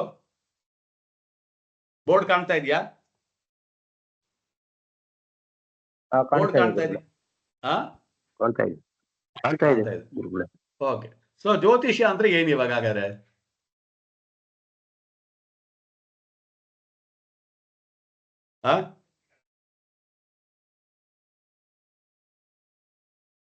ಬರ್ಕೊಳ್ಬೇಕು. ಇದೆಲ್ಲ ಬೇಸು ಬೇಸು ಬೇಸು ಅಂದ್ರೆ ಅಂತಾನೆ ಬಿಟ್ಬಿಡ್ತೀವಿ. ಜ್ಯೋತಿಷ್ಯ ಅಂದ್ರೆ ಜ್ಯೋತಿ ಪ್ಲಸ್ ಈಶಾ, ಜ್ಯೋತಿ ಪ್ಲಸ್ ಈಶಾ. ಜ್ಯೋತಿ ಅಂದ್ರೆ ಏನು? ಬೆಳಕು. ಬೆಳಕು. ಆ ಬೆಳಕಿದ್ರೇನೆ ಇಡೀ ಜಗತ್ತೇ ಕಾಣೋದು. ಸೂರ್ಯ ಉದಯ ಆದ್ರೇನೆ ನಾವೆಲ್ಲಿದ್ದೀವಿ ನೀವೆಲ್ಲಿದ್ದೀರಾ ಅಂತ ಕಾಣುತ್ತೆ. ಈಗ ನಾನೇನಾದ್ರೂ ಲೈಟ್ ಅನ್ನ ಆಫ್ ಮಾಡ್ಬಿಟ್ಟು ಬರೀ ಮಾತಾಡ್ತಾ ಕೂತ್ಕೊಂಡಿದ್ರೆ ನಿಮಗೇನೂ ಕಾಣಲ್ಲ. ನಿಮಗೆ ಪ್ರತ್ಯಕ್ಷವಾಗಿ ಸತ್ಯವನ್ನ ತೋರ್ತಕ್ಕಂಥದ್ದೇ ಬೆಳಕು. ಕತ್ತಲು ಯಾವಾಗ್ಲೂ ಸತ್ಯವನ್ನ ತೋರ್ಸಲ್ಲ, ಅಂಧಕಾರ. ಸೊ ಜ್ಯೋತಿ ಅಂತಕ್ಕಂಥದ್ದು ಏನಪ್ಪಾ ಅಂತಂದ್ರೆ ಬೆಳಕು. ಆದ್ರೆ ಇನ್ನೊಂದು ಒಳ ಅರ್ಥ ಏನು? ಜ್ಞಾನ. ಸೊ ಇದೆಲ್ಲ ನಾವು ಬೋರ್ಡ್ ಮೇಲೆ ಯಾಕೆ ಬರಿತಿದೀವಿ ಅಂತ ಹೇಳಿದ್ರೆ ನಿಮಗೆ ರೆಕಾರ್ಡಿಂಗ್ ಕೊಡಲ್ಲ ಅಂತ ಹೇಳಿದೀನಿ. ಸೊ ನೀವು ಬೋರ್ಡ್ ಮೇಲೆ ಬರೆಯೋ ತರನೇ ನಿಮ್ಮ ಬುಕ್ ಅಲ್ಲಿ ಬರ್ಕೊಳ್ಬೇಕು. ಅಥವಾ ನಿಮಗೇನಾದ್ರೂ ಚೆನ್ನಾಗಿ ಬರುತ್ತೆ ಅನ್ನೋದಾಗಿದೆ ಮೊಬೈಲು, ಇದನ್ನೆಲ್ಲ ಬರೆದ ಮೇಲೆ ಒಂದು ಸ್ಕ್ರೀನ್ ಶಾಟ್ ಅನ್ನ ಹಾಕಿ ಇಟ್ಕೊಳ್ಬಹುದು. ಸ್ಕ್ರೀನ್ ಶಾಟ್ ಇಟ್ಕೊಂಡು ಆಮೇಲೆ ಬೇಕಾದ್ರೆ ಬರ್ಕೊಳ್ಬಹುದು. ಸೊ ಆಮೇಲೆ ಅನ್ನೋದಕ್ಕಿಂತ ಬದಲಾಗಿ ಇವಾಗ್ಲೇ ಬರ್ಕೊಂಬಿಡಿ. ಇವಾಗ್ಲೇ ಬರ್ಕೊಂಡ್ಬಿಟ್ರೆ ನಿಮಗೆ ನೀಟಾಗಿರುತ್ತೆ. ಬೆಳಗ್ಗೆ ಹೋಗಿ ತಿರ್ಗಾ ಟ್ರೇಡಿಂಗ್ ಮಾಡೋ ಕೆಲಸ ಇರಲ್ಲ. ಬೆಳಕು ಜ್ಞಾನ. ಬೆಳಕು ಅಂದ್ರೆ ಏನು? ದಾರಿ, ಸತ್ಯ. ಈಗ ನಾನು ನಿಮ್ಮ ಮುಂದೆ ಮಾತಾಡ್ತಿದ್ದೀನಿ ತಾನೆ, ನಾನು ನಿಮಗೆ ಗೋಚರವಾಗ್ತಿದ್ದೀನಿ ತಾನೆ. ಬೆಳಕಿದ್ದಿದ್ದರಿಂದ ನಾನು ನಿಮಗೆ ಗೋಚರವಾಗ್ತಾ ಇದ್ದೀನಿ. ನಾನು ಇರೋದು ನಿಮಗೆ ಸತ್ಯ. ನಾನು ಇದೀನ ಇಲ್ವಾ ಇವಾಗ ನಿಮ್ ಮುಂದೆ? ಇದೀರ ಸರ್. ಅಂದ್ರೆ ಸತ್ಯ ದರ್ಶನವನ್ನ ಮಾಡ್ತಕ್ಕಂಥದ್ದು, ಸತ್ಯ ದರ್ಶನವನ್ನ ಮಾಡ್ತಕ್ಕಂಥ ಒಂದು ಶಾಸ್ತ್ರ. ಜ್ಯೋತಿಷ್ಯ ಶಾಸ್ತ್ರ ಅಂತಕ್ಕಂಥದ್ದು ಸತ್ಯವನ್ನ ದರ್ಶನ ಮಾಡ್ತಕ್ಕಂಥ ಒಂದು ಶಾಸ್ತ್ರ. ಬೆಳಕು, ಜ್ಞಾನ, ಜ್ಞಾನ ಇರ್ತಕ್ಕಂಥದ್ದು ಇಲ್ಲ. ಸೊ ಸತ್ಯ ಅಂತಕ್ಕಂಥ ಎಲ್ಲಿದೆಯೋ ಅದನ್ನೇ ನಾವು ಏನಂತ ಕರೆಯೋದು? ದೇವರು. ದೇವರು ಯಾರು? ಸತ್ಯವಾಗಿರ್ತಕ್ಕಂಥವನು. ಪುನರಪಿ ಜನನ ಇಲ್ಲ ಅವನಿಗೆ, ಪುನರಪಿ ಮರಣ ಇಲ್ಲ ಅವನಿಗೆ, ಯಾವುದೂ ಇಲ್ಲ ಅವನಿಗೆ. ಸದಾ ಕಾಲ ಇರ್ತಕ್ಕಂಥವನು, ಎಲ್ಲಾ ಕಡೆ ಇರ್ತಕ್ಕಂಥವನು, ನಿರ್ಮಲವಾಗಿ ನಿರೂಪಿಯಾಗಿ ಯಾವ ಭಾವದಲ್ಲಿ ನೋಡ್ತೀವೋ ಆ ಭಾವದಲ್ಲಿ ಇರ್ತಕ್ಕಂಥವನು. ಯದ್ಭಾವಂ ತದ್ಭವೇತ್, ಅವರವರ ಭಾವಕ್ಕೆ ತಕ್ಕ ಹಾಗೆ ದರ್ಶನವನ್ನು ಕೊಡ್ತಕ್ಕಂಥವನು ದೇವರು. ಸೊ ಅವನ ಒಂದು ಶಾಸ್ತ್ರ ಇದು, ನನ್ನ ಶಾಸ್ತ್ರ ಅಲ್ಲ ಇದು. ಯಾರ ಶಾಸ್ತ್ರ ಇದು? ಇವಾಗ ಜ್ಯೋತಿಷ್ಯ ಶಾಸ್ತ್ರ ಅಂತಕ್ಕಂಥದ್ದು ಬೆಳಕಿನ ಶಾಸ್ತ್ರ, ಭಗವಂತನ ಶಾಸ್ತ್ರ, ಧರ್ಮದ ಶಾಸ್ತ್ರ. ಸತ್ಯ ಅಂತಕ್ಕಂಥದ್ದು ಧರ್ಮ. ಧರ್ಮ. ದೇವರು ಅಂತಕ್ಕಂಥದ್ದು ಏನು? ಧರ್ಮ. ಧರ್ಮವನ್ನು ಪಾಲನೆ ಮಾಡು. ಯಾವ ಧರ್ಮ ಅದು? ಧರ್ಮ ಅಂತಕ್ಕಂಥದ್ದು ನಾವು ಯಾವುದನ್ನ ಈ ಒಂದು ಜ್ಯೋತಿಷ್ಯದ ಬೆಳಕಿನ ಅಡಿಯಲ್ಲಿ ಮಾಡ್ತಾ ಇದ್ದೀವೋ ಅದು ಧರ್ಮ. ಈ ಜ್ಯೋತಿಷ್ಯದ ಅಡಿಯಲ್ಲಿ ಪರಾಶರರ ಪದ್ಧತಿಯಲ್ಲಿ ಏನನ್ನ ಮಾಡ್ತಾ ಇದ್ದೀವೋ ಈ ಧರ್ಮವನ್ನ ಪಾಲನೆ ಮಾಡೋದಕ್ಕೆ ಯಾರು ಬರ್ದಿದ್ದು? ಪರಾಶರ ಧರ್ಮಪಾದ. ಯಾಕೆ ಪರಾಶರ ಬೇಕು? ಕಲಿಯುಗಕ್ಕೆ ಅವರೇ ಇವಾಗ ಮೂಲಾಧಾರ. ಪರಾಶರರ ಪಂಥ. ಪರಾಶರರೇ ಇದನ್ನ ರೈಟ್ ಮಾಡಿದವರು, ಶಾಸ್ತ್ರವನ್ನ ನಿರೂಪಣೆ ಮಾಡಿದಂಥವರು. ಸೊ ಈ ಜ್ಯೋತಿ ಅಂತಕ್ಕಂಥ ಧರ್ಮ ಅಂತಕ್ಕಂಥದ್ದು ದೇವರು ಅಂತಕ್ಕಂಥದ್ದನ್ನ ಪರಾಶರ ಮುನಿ ಏನ್ ಹೇಳಿದಾರೋ ಅದರ ಪ್ರಕಾರ ನಾವು ಫಾಲೋ ಮಾಡ್ತಕ್ಕಂಥದ್ದೇ ಇದು ಜ್ಯೋತಿಷ್ಯ ಶಾಸ್ತ್ರದ ಒಂದು ದಾರಿ. ಸೊ ಜ್ಯೋತಿಷ್ಯ ಶಾಸ್ತ್ರ ಅಂತಕ್ಕಂಥದ್ದು ಏನಪ್ಪಾ ಅಂತ ಹೇಳಿದ್ರೆ ಬೆಳಕು, ಧರ್ಮ, ದೇವರು, ಇದನ್ನ ನಾವು ಫಾಲೋ ಮಾಡ್ಕೊಂಡು ಹೋಗ್ತಕ್ಕಂಥ ಕೆಲಸಗಳನ್ನ ಮಾಡ್ತಾ ಇದ್ದೀವಿ. ಓಕೆ, ಏನಾದ್ರು ಡೌಟ್ ಇದೆಯಾ ಇದರಲ್ಲಿ? ಇದೆಲ್ಲ ತುಂಬಾ ವಿಸ್ತರಣೆ ಮಾಡಿದ್ರೆ ಇವಾಗ ನಿಮಗೆ 4 ಗಂಟೆ 2 ಗಂಟೆ ಆಗತ್ತೆ. ನಿಮಗೆ ಬೇಕಾಗಿರೋದು ಸ್ಟೆಪ್ ಬೈ ಸ್ಟೆಪ್ ಆಗಿ ಒಂದೊಂದಾಗಿ ಒಳಗಡೆ ಕರ್ಕೊಂಡು ಹೋಗ್ತಾ ಇದ್ದೀನಿ ನಾನು. ತುಂಬಾ ಏನು 6 ತಿಂಗಳು 1 ವರ್ಷ ಮಾಡೋ ಥರ ಪಾಠ ಮಾಡಲ್ಲ. ನಿಮಗೆ ಅಟ್ಲೀಸ್ಟ್ ಒಂದು ಜ್ಞಾನ ತಿಳ್ಕೊಂಡ್ರೆ ಸಾಕು. ಜ್ಯೋತಿಷ್ಯ ಅಂದ್ರೆ ಏನು, ಪರಾಶರ ಅಂದ್ರೆ ಏನು, ಪ್ರವರ್ತಕರಂದ್ರೆ ಏನು ಅಂತ ತಿಳ್ಕೊಂಡ್ರಿ. ಜ್ಯೋತಿಷ್ಯ ಅಂದ್ರೆ ಏನಪ್ಪಾ ಅಂದ್ರೆ ಏನು ಇಲ್ಲ ಸರ್, ಅದೊಂದು ಬೆಳಕು, ಜ್ಞಾನ, ಕತ್ತಲಲ್ಲಿರ್ತಕ್ಕಂಥವರನ್ನ ಬೆಳಕಿಗೆ ಕರ್ಕೊಂಡು ಹೋಗ್ತಕ್ಕಂಥದ್ದು. ಹಾಗಾದ್ರೆ ಇರ್ಲಿ ಅಂದ್ರೆ ನಾವೇನ್ ಕತ್ತಲಲ್ಲಿದ್ದೀವ? ನಾವೆಲ್ಲ ಕತ್ಲಲ್ಲ ಇದ್ದೀವಿ? ಇಲ್ಲ ಗುರುಗಳೇ. ಮತ್ತೇನಕ್ಕೆ ಪದ ಹೇಳ್ತಾ ಇದ್ದೀನಿ ನಾನು ಇವಾಗ? ಅಜ್ಞಾನ ಜ್ಞಾನ ಮಾಡ್ಕೊಳಕ್ಕೆ. ಜ್ಞಾನ ಅಲ್ಲ, ಜ್ಯೋತಿಷ್ಯದ ರೀತಿಯಲ್ಲಿ ಮಾತಾಡ್ಬೇಕು ಇವಾಗ ನೀವು. ಇದನ್ನ ಆಧ್ಯಾತ್ಮಿಕಕ್ಕೆ ತಗೊಂಡೋಗ್ಬೇಡಿ. ಯಾಕೆ ಬರೆದ್ವಿ ಜ್ಯೋತಿಷ್ಯ ಶಾಸ್ತ್ರ ಯಾಕೆ ಬೇಕು? ನಾನೊಂದು ಪದ ಹೇಳಿದೆ, ಅಂಧಕಾರದಿಂದ ಬೆಳಕಿಗೆ ಅಂತ. ಏನಂಗಂದ್ರೆ ಕತ್ತಲೆಯಿಂದ ಬೆಳಕಿ, ಕತ್ತಲೆಯಿಂದ ಬೆಳಕಿನ ಜ್ಞಾನದಿಂದ. ಅದು ಇಂಗ್ಲಿಷ್ ಇಂದ ತಮಿಳು, ತಮಿಳಿಂದ ಕನ್ನಡ ಇದ್ದಂಗೆ ಆಯ್ತು.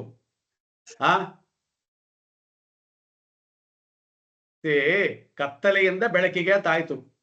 ಅವಾಗ ನಾವೆಲ್ಲ ಕತ್ತಲೆ ಬೆಳಕಿಗೆ ಅಂತ ಎಲ್ಲಿಗೆ ಹೋಗೋದು? ಇವಾಗ ಇದ್ರ ಪ್ರಯೋಜನ ಏನಂಗಾರೆ? ಯಾರನ್ನ ನಿಮ್ಮನ್ನ ಕೇಳಿದ್ರೆ ಏನು ಪ್ರಯೋಜನ ಹೇಳ್ತೀರಾ?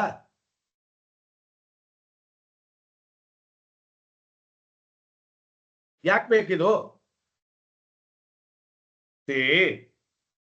ನಾವೆಲ್ಲ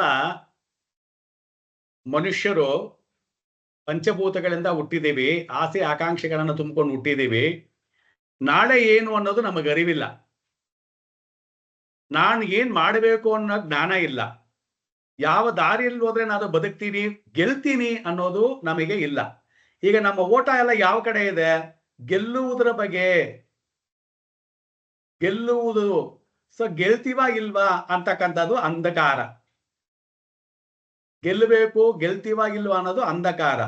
ಈ ಅಂಧಕಾರ ಅಂತಕ್ಕಂಥದ್ದನ್ನ ಜ್ಯೋತಿಷ್ಯದ ಮುಖಾಂತರವಾಗಿ ನೋಡಿದಾಗ, ಬೆಳಕು ಚೆಲ್ಲಿತು, ಬೆಳಕಿನಿಂದ ನೋಡಿದಾಗ ನಾವು ಗೆಲ್ತೀವಾ ಸೋಲ್ತೀವಾ ಅನ್ನೋದು ಗೊತ್ತಾಗುತ್ತೆ. ಈ ಗೆಲ್ಲೋದು ಸೋಲೋದನ್ನ ತೋರ್ಸ್ತಕ್ಕಂಥ ಬೆಳಕು ಯಾವ್ದಪ್ಪ ಅಂದ್ರೆ ಇವಾಗ ಶಾಸ್ತ್ರ, ಜ್ಯೋತಿಷ್ಯ ಶಾಸ್ತ್ರ. ಹಾಗಾದ್ರೆ ಏನರ್ಥ? ಒಬ್ಬ ಮನುಷ್ಯನಿಗೆ ತಾನು ಜೀವನದಲ್ಲಿ ಗೆಲ್ಲಬೇಕು ಅನ್ನೋದೇ ಆಗಿದ್ದರೆ, ನಾವು ಅಂಧಕಾರದಲ್ಲಿ ಬದುಕ್ತಾ ಇದ್ದೀವಿ, ನಾಳೆ ಏನು ಅಂತ ಗೊತ್ತಿಲ್ದಲೆ ಬದುಕ್ತಾ ಇದ್ದೀವಿ, ಕರ್ಮ ಬಿಟ್ಟಂಗಿರ್ಲಪ್ಪ ಅಂತ ಬದುಕ್ತಾ ಇದ್ದೀವಿ. ಆದರೂ ಸಹ ನಮ್ಮಲ್ಲಿ ನೂರಾರು ಆಸೆಗಳು, ನೂರಾರು ಕಲ್ಪನೆಗಳು, ನೂರಾರು ಸಮಸ್ಯೆಗಳು ಇದಾವೆ. ಆ ಸಮಸ್ಯೆಗಳು ಸಿಗುತ್ತಾ, ಆಗುತ್ತಾ, ಹೋಗುತ್ತಾ ಅನ್ನೋ ಹುಡುಕಾಟದಲ್ಲಿದ್ದೀವಿ. ಈ ಅಂಧಕಾರವನ್ನ ಹೋಗಲಾಡಿಸೋದೇ ಈ ಒಂದು ಶಾಸ್ತ್ರದ ಪರಿಚಯ, ಜ್ಯೋತಿಷ್ಯ ಶಾಸ್ತ್ರದ ಒಬ್ಬ ಕೆಲಸ, ಜ್ಯೋತಿಷ್ಯದ ಕೆಲಸ. ಹೌದಾ? ಸರಿನಾ ತಪ್ಪಾ?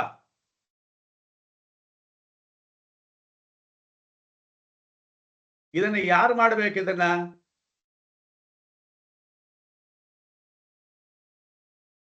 ಕನ್ಫ್ಯೂಸ್ ಜಾಸ್ತಿ ಆಯ್ತಾ? ಜ್ಯೋತಿಷಿಗಳು ಮಾಡಬೇಕು.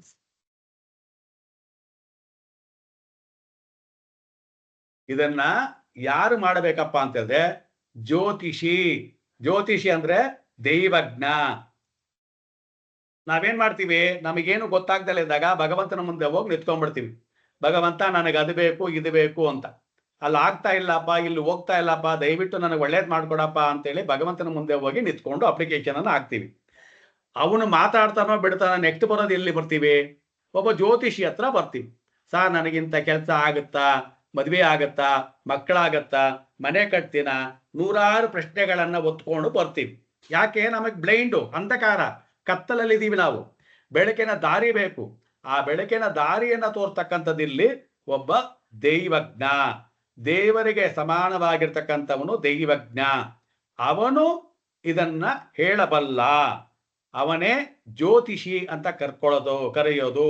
ಜ್ಯೋತಿಷ್ಯವನ್ನ ಅಧ್ಯಯನ ಮಾಡಿ, ಜ್ಯೋತಿಷ್ಯದಲ್ಲಿರ್ತಕ್ಕಂಥ ವಿಚಾರಗಳನ್ನ, ವಿಷಯಗಳನ್ನ ಚೆನ್ನಾಗಿ ಅರ್ಥ ಮಾಡಿ, ಅಧ್ಯಯನ ಮಾಡಿ, ಅಭ್ಯಾಸ ಮಾಡಿ, ಗುರುವಿನ ಸೇವೆ ಮಾಡಿ, ತಾನೂ ಸಹ ಅದರೊಳಗೆ ನಿಂತು ನಂತರ ಮತ್ತೊಬ್ಬರಿಗೆ ಜ್ಯೋತಿ ಬೆಳಕಾಗಿ ತನ್ನ ಜೀವನವನ್ನ ತೋರ್ತಕ್ಕಂಥವನು ಯಾರಪ್ಪ ಅಂದ್ರೆ ಈ ಜ್ಯೋತಿಷಿ. ಯಾರಿವಾಗ ಜ್ಯೋತಿಷಿ?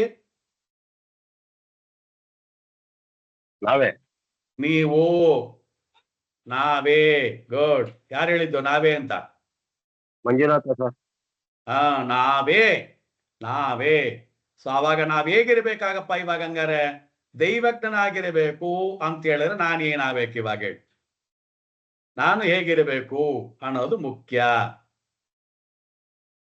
ಅರ್ಥವಾಗ್ತಿದೆ ನನ್ನ ಪಾಯಿಂಟು? ನಾವು ಜ್ಯೋತಿಷ್ಯವನ್ನ ಕಲಿತಾ ಇದ್ದೀವಿ, ಜ್ಯೋತಿಷ್ಯ ಬೆಳಕು ಕೊಡ್ತಾ ಇದೆ. ಅದ್ರೊಳಗಡೆ ಇರ್ತಕ್ಕಂಥ ವಿಚಾರಗಳನ್ನ ತಿಳಿದು ನಾನು ಇನ್ನೊಬ್ಬರಿಗೆ ಹೇಳ್ತಾ ಇದ್ದೀನಿ. ಇನ್ನೊಬ್ಬರಿಗೆ ದಾರಿಯನ್ನ ತೋರಿಸೋದಕ್ಕೆ ನಾನು ದೈವಜ್ಞನಾಗಿದ್ದೀನಿ. ನನ್ನನ್ನು ನಂಬಿಕೊಂಡು ಬಂದಿದ್ದಾರೆ. ಇವಾಗ ನಾನು ಹೇಗಿರ್ಬೇಕಪ್ಪ? ಹಾಗಾದ್ರೆ ನಾನು ಆತ್ಮಶುದ್ಧಿ. ಆಮೇಲೆ ಇನ್ನೇನಾಗಿರ್ಬೇಕು? ನಾನು ಸದಾಚಾರಿ. ಆಮೇಲೆ ಇನ್ನೇನಾಗಬೇಕಾಗ? ನನ್ನಲ್ಲಿ ಏನಿರಬಾರ್ದು? ಅಹಂ. ಮೋಹ,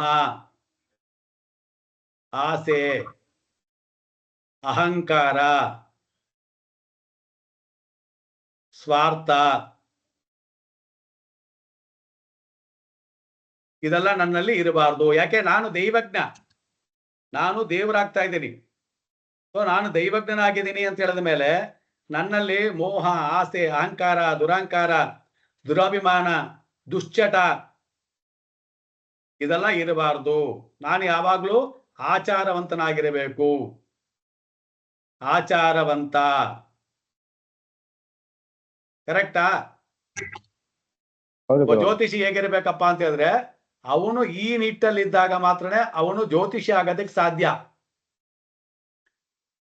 ಅಲ್ವಾ? ಸುಮ್ನೆ ಎಲ್ಲಾರು ಜ್ಯೋತಿಷಿ ಆಗಕ್ ಸಾಧ್ಯನಾ? ಸಾಧನೆ ಮಾಡಬೇಕು. ಸಾಧನೆ ಮಾಡುವಾಗ ಅವನು ಏನ್ ಮಾಡಬೇಕು? ಆಸೆಯನ್ನ ಬಿಡಬೇಕು, ಅಹಂಕಾರವನ್ನ ಬಿಡಬೇಕು, ಆತ್ಮಶುದ್ಧಿ ಇರಬೇಕು, ಅಂತಃಕರಣ ಶುದ್ಧಿ ಇರಬೇಕು, ಜ್ಞಾನ ಇರಬೇಕು, ವೈರಾಗ್ಯ ಇರಬೇಕು. ಮೊದಲನೇದಾಗಿ ನಾನು ಮಾಡ್ತೀನಿ, ನಾನು ಮಾಡಬಲ್ಲೆ ಅನ್ನೋ ಒಂದು ಸಂಕಲ್ಪ ಇರಬೇಕು ಅವನಿಗೆ. ಜ್ಯೋತಿಷ್ಯ ಅಂತಕ್ಕಂಥದ್ದು ಕಲ್ತ ತಕ್ಷಣ ಕೇಳಿದ ತಕ್ಷಣ ಬರುವಂಥದ್ದಲ್ಲ, ಸಾಧನೆ ಮಾಡಿ ಕಲಿಯುವಂಥದ್ದು. ಸೊ ಆವಾಗ ನಾವೇನ್ ಮಾಡ್ಬೇಕು? ಇವಾಗ ಸಾಧನೆ ಮಾರ್ಗವನ್ನ ಹಿಡಿಬೇಕು. ಸೊ ನೀವು ನಾಳೆಯಿಂದನೇ ಅದನ್ನ ತೊಡಗಿಸ್ಕೊಳ್ಬೇಕು. ಏನನ್ನ ನಾನು ಇವತ್ತು ಹೇಳ್ಕೊಡ್ತಾ ಇದ್ದೇನೋ ಅದನ್ನ ನಾಳೆಯಿಂದನೇ ನೀವು ಹೇಳೋದಕ್ಕೆ, ಕಲಿಯೋದಕ್ಕೆ, ಮಾತಾಡೋದಕ್ಕೆ ಪ್ರಯತ್ನ ಪಡಬೇಕು. ಯಾಕಂದ್ರೆ ಈಗ ನಾನು ಹೇಳ್ತಿರೋ ಪದಗಳೆಲ್ಲ ಬೇರೆ, ಈಗ ನಾನು ಹೇಳ್ತಿರೋ ಪದಗಳೆಲ್ಲ ಜನರಲ್ ಆಗಿ ಹೇಳ್ತಿರ್ತಕ್ಕಂಥದ್ದು. ಇನ್ನ ನಾಳೆ ನಾಡ್ದಲ್ಲಿ ಹೋಗ್ಬೇಕಾದ್ರೆ ಏನಾಗ್ಬಿಡುತ್ತೆ ನಿಮಗೆ? ಕುಂಡ್ಲಿ, ರಾಶಿ, ನಕ್ಷತ್ರ, ವಾರ, ತಿಥಿ, ನಕ್ಷತ್ರ, ಯೋಗ, ಕರ್ಣ, ದಗ್ಧ ರಾಶಿ, ಶೂನ್ಯ ರಾಶಿ, ಹೀಗೆ ಒಂದೊಂದೇ ಹೋಗ್ತಾ ನೀವು ಅದನ್ನ ತಲೆಯಲ್ಲಿ ಇಟ್ಕೊಳ್ಳೋದಕ್ಕೆ ಶಕ್ತರಾಗಬೇಕು. ಅರ್ಥವಾಯ್ತಾ? ಅವಾಗ ನೀವು ಬುಕ್ಕು ಪೆನ್ಸಿಲ್ ನಿಮ್ಮ ಹತ್ರ ಪಕ್ಕದಲ್ಲಿ ಇರಬೇಕು. ನಾವ್ ಏನನ್ನ ಹೇಳ್ತಾ ಹೋಗ್ತಾ ಇರ್ತೀವೋ ಅದನ್ನ ನೀವು ಬರ್ಕೊಳ್ತಾ ಹೋಗ್ತಾ ಇರ್ಬೇಕು. Okay okay. ಆಯ್ತು ಗುರುಗಳೇ. ಸೊ ಹಾಗಾದ್ರೆ ಇದನ್ನ ನಾವು ಒಂದು ಜ್ಯೋತಿಷ್ಯ ಅಂತ ಏನಂತ ತಿಳ್ಕೊಂಡ್ವಿ. ಹಾಗಾದ್ರೆ ಇವಾಗ ಬ್ರಹ್ಮಾಂಡ, ಅಂಡಪಿಂಡ ಬ್ರಹ್ಮಾಂಡ ಅಂತ ಕರಿತೀವಿ. ಮ್ಯೂಟ್ ಮಾಡ್ಕೊಳ್ಳಿ. ಯಾರಿಗಾದ್ರೂ ಏನಾರ ಮಾತಾಡ್ಬೇಕಾದ್ರೆ ಮಾತ್ರ ಮಾತಾಡಿ, ಇಲ್ಲಾಂದ್ರೆ ಮ್ಯೂಟ್ ಮಾಡ್ಕೊಳ್ಳಿ. ಬ್ರಹ್ಮಾಂಡ ಅಂದ್ರೆ ಏನು?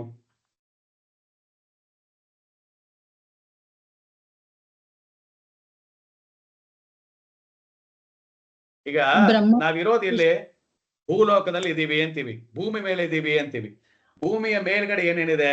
ಆಕಾಶ, ಅತಲ, ವಿತಲ, ಸುತಲ, ಮಹಾತಲ, ರಸಾತಲ, ಪಾತಾಳಗಳು, 14 ಲೋಕಗಳಿದ್ದಾವೆ. ಮೇಲ್ಗಡೆ 14 ಲೋಕ, ಕೆಳಗಡೆ 14 ಲೋಕ, ಮಧ್ಯದಲ್ಲಿ ನಾವು ಭೂರ್ಲೋಕ, ಸತ್ಯಲೋಕ, ಮತ್ಸ್ಯಲೋಕ ಹಿಂಗೆಲ್ಲ ಇದೀವಿ ಅಂತ ಕರಿತೀವಿ ಅಲ್ವಾ? ಇದರಲ್ಲಿ ನಾವಿರ್ತಕ್ಕಂಥದ್ದು ಎಲ್ಲಪ್ಪ ಅಂತಂದ್ರೆ ಭೂಮಿ ಭೂರ್ಲೋಕದಲ್ಲಿ ಇದೀವಿ. ಸೊ ಅದಕ್ಕೆ ನಾವು ಯಾವುದೇ ವಿಚಾರಗಳನ್ನ ಮಾತಾಡ್ಬೇಕಾದ್ರೆ ಈ ಭೂಮಿಯ ಮೇಲೆ ಅಂತ ಶುರು ಮಾಡೋದು. ಬೇರೊಂದು ಲೋಕ ಇದೆಯಾ ಇಲ್ವಾ ನಮಗೆ ಗೊತ್ತಿಲ್ಲ. ಸೊ ಹಾಗಾಗಿ ನಾವಿರೋದು ಎಲ್ಲಪ್ಪ ಅಂತಂದ್ರೆ ಈ ಭೂಲೋಕದಲ್ಲಿ. ಅದನ್ನ ಏನಂತ ಕರಿತೇವೆ ನಾವು? ಭೂರ್ಲೋಕ, ಭೂರ್ಲೋಕ, ಸುವರ್ಲೋಕ, ಮಹರ್ಲೋಕ, ಜನರ್ಲೋಕ, ತಪರ್ಲೋಕ, ಸತ್ಯಲೋಕ. ನಾವಿರ್ತಕ್ಕಂಥದ್ದು ಯಾವ ಲೋಕದಲ್ಲಿ ಇದೀವಿ ಇವಾಗ?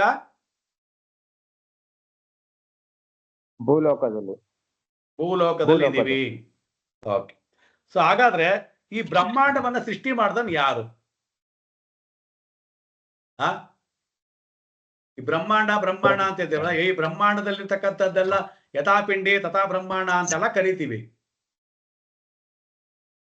ಕರೆಕ್ಟಾ? ಯಾರಿದು ಬ್ರಹ್ಮಾಂಡವನ್ನ ಸೃಷ್ಟಿ ಮಾಡಿದ್ಯಾರು? ಬ್ರಹ್ಮಾಂಡವನ್ನ ಸೃಷ್ಟಿ ಮಾಡಿದವ್ರು ಯಾರು? ಸಣ್ಣದಾಗಿ ಒಂದು ಕತೆ ಹೇಳ್ಬಿಡ್ತೀನಿ. ಏನು? ಸಣ್ಣದಾಗಿ ಕತೆ ಹೇಳ್ಬಿಡ್ತೀನಿ, ಕೇಳ್ಕೊಂಬಿಡಿ. ಶ್ರೀ ಬ್ರಹ್ಮಲೋಕವನ್ನ ಸೃಷ್ಟಿ ಮಾಡಿದವ್ರು ಯಾರಪ್ಪ ಅಂತ ಹೇಳಿದ್ರೆ ಶ್ರೀಮನ್ ನಾರಾಯಣ. ಬ್ರಹ್ಮಲೋಕವನ್ನ ಸೃಷ್ಟಿ ಮಾಡಿದವ್ರು ಯಾರಪ್ಪ ಅಂತ ಹೇಳಿದ್ರೆ ಶ್ರೀಮನ್ ನಾರಾಯಣ ಅಂತ. ಹೇಗೆ ಹೇಳ್ತೀವಿ ಅಂತ ಹೇಳಿದ್ರೆ, ಇನ್ನು ಟೈಮ್ ಇದೆ, ಟೈಮಲ್ಲಿ ಕತೆ ಕೇಳ್ಕೊಂಬಿಡಿ. ಯಾಕಂದ್ರೆ ಇದ್ರೊಳಗಡೆ ಇರ್ತಕ್ಕಂಥ ವಿಚಾರಗಳು ಬೇಕಾದಷ್ಟು ನಿಮಗೆ ಈ ಕಾರಕತ್ವಗಳಿಗೆ ಬರುತ್ತೆ, ಮತ್ತೆ ಪ್ರಿಡಿಕ್ಷನ್ ಹೇಳೋದಕ್ಕೆ ಸಹಾಯ ಮಾಡುತ್ತೆ. ಒಂದಾನೊಂದು ದಿವಸ ಮಹಾವಿಷ್ಣು ಆಗಿರ್ತಕ್ಕಂಥವನು ಏನ್ ಮಾಡ್ತಾನೆ ಅಂತ ಹೇಳಿದ್ರೆ, ತನ್ನ ಅಂತಃಕರಣದಿಂದ ಒಂದು ಮನಸ್ಸಿನಲ್ಲಿ ಸಂಕಲ್ಪವನ್ನ ಮಾಡ್ತಾನಂತೆ. ಆ ಸಂಕಲ್ಪ ಮಾಡಿದಾಗ ಅಂತಃಕರಣ ಅಂತಕ್ಕಂಥದ್ದು ಎಲ್ಲಿದೆ ಅನ್ನೋದು ನಾಭಿಯಲ್ಲಿದೆ. ಆ ನಾಭಿಯಿಂದ ಒಂದು ಕಮಲವಾಗಿ ಬಂದು ಆ ಕಮಲದಲ್ಲಿ ಹುಟ್ಟಿದಂಥವನೇ ಬ್ರಹ್ಮ, ಚತುರ್ಮುಖ ಬ್ರಹ್ಮ, ಪದ್ಮನಾಭನ ಹೊಟ್ಟೆಯಿಂದ ಬಂದಂಥವನು ಬ್ರಹ್ಮದೇವ. ಆ ಬ್ರಹ್ಮದೇವನೇ ನಾರಾಯಣನ ಮಗ ಅಂತ ಕರಿತೀವಿ. ಆ ಮಗು ಅಳೋ ಶಬ್ದ ಕಿರ್ಚ್ಕೊಳ್ತಾ ಇತ್ತು, ಹೊಟ್ಟೆಯಿಂದ ಬಂದಂತ ಮಗು ಕಿರ್ಚ್ಕೊಳ್ತಾ ಇತ್ತು, ಜ್ಞಾನವನ್ನ ಪಡ್ಕೊಳ್ಳೋದಕ್ಕೋಸ್ಕರವಾಗಿ ಆತುರಿತಾ ಇತ್ತು. ಆಗ ಸುಮಾರು ದಿವಸಗಳ ಆದ ಮೇಲೆ ಬ್ರಹ್ಮ ಕೇಳ್ತಾನೆ, ನಾನು ಯಾರು ಅಂತ. ನೋಡಿ, ಪ್ರಶ್ನೆ ಬಂದು ಈ ನಾನು ಯಾರು ಅಂತಕ್ಕಂಥ ಪ್ರಶ್ನೆ ನಿಮಗೆ ಆಧ್ಯಾತ್ಮಿಕ ಚಿಂತಕಣದಲ್ಲಿ ಹೋದಾಗ ಕೇಳ್ತೀವಿ. ಫಸ್ಟ್ ನೀನು ನಾನ್ ಯಾರು, ಹೂ ಆರ್ ಯು ಅನ್ನೋದನ್ನ ಅರ್ಥ ಮಾಡ್ಕೋ, ಕೇಳ್ಕೋ, ತಿಳ್ಕೋ. ಇದನ್ನ ಅವತ್ತು ಕೇಳಿದ್ರೆ ಯಾರಪ್ಪ ಅಂದ್ರೆ ಬ್ರಹ್ಮದೇವ ಕೇಳ್ತಿದ್ದಾನೆ ಶ್ರೀಮನ್ ನಾರಾಯಣನ ನೋಡಿ, ಅಯ್ಯ ಸ್ವಾಮಿ ತಂದೆ ನಾನ್ ಯಾರು, ನಾನ್ ಯಾರು ಅಂತ. ಸೊ ಇವತ್ತಿಗೂ ನಾವು ಆ ಪದ ಹಾಗೇ ಉಳ್ಕೊಂಡಿದೆ, ನಾನ್ ಯಾರು ನಾನ್ ಯಾರು ನಾನ್ ಯಾರು ಅಂತ. ನಾವೆಲ್ಲ ನಾನು ಅಂತಿದ್ದೀವಿ ಹೊರತು ಬಟ್ ನಾನ್ ಯಾರು ಅಂತ ಯಾರಿಗೂ ಅರ್ಥವಾಗಿಲ್ಲ. ಅದನ್ನ ನಿಮಗೆ ಅರ್ಥ ಆಗೋಗ್ಬಿಡ್ತು ಅಂತಂದ್ರೆ ಈ ಪ್ರಪಂಚ ನಿಮಗೆ ಆನಂದವಾಗಿ ಕಾಣ್ತಾ ಇರ್ತದೆ. ಅದೇ ಒಂದು ವಿಚಿತ್ರವಾದಂತಹ ಪ್ರಪಂಚವರೆಗೆ ಕಾಣ್ತಾ ಇರುತ್ತೆ. ಅರ್ಥವಾಯ್ತಾ?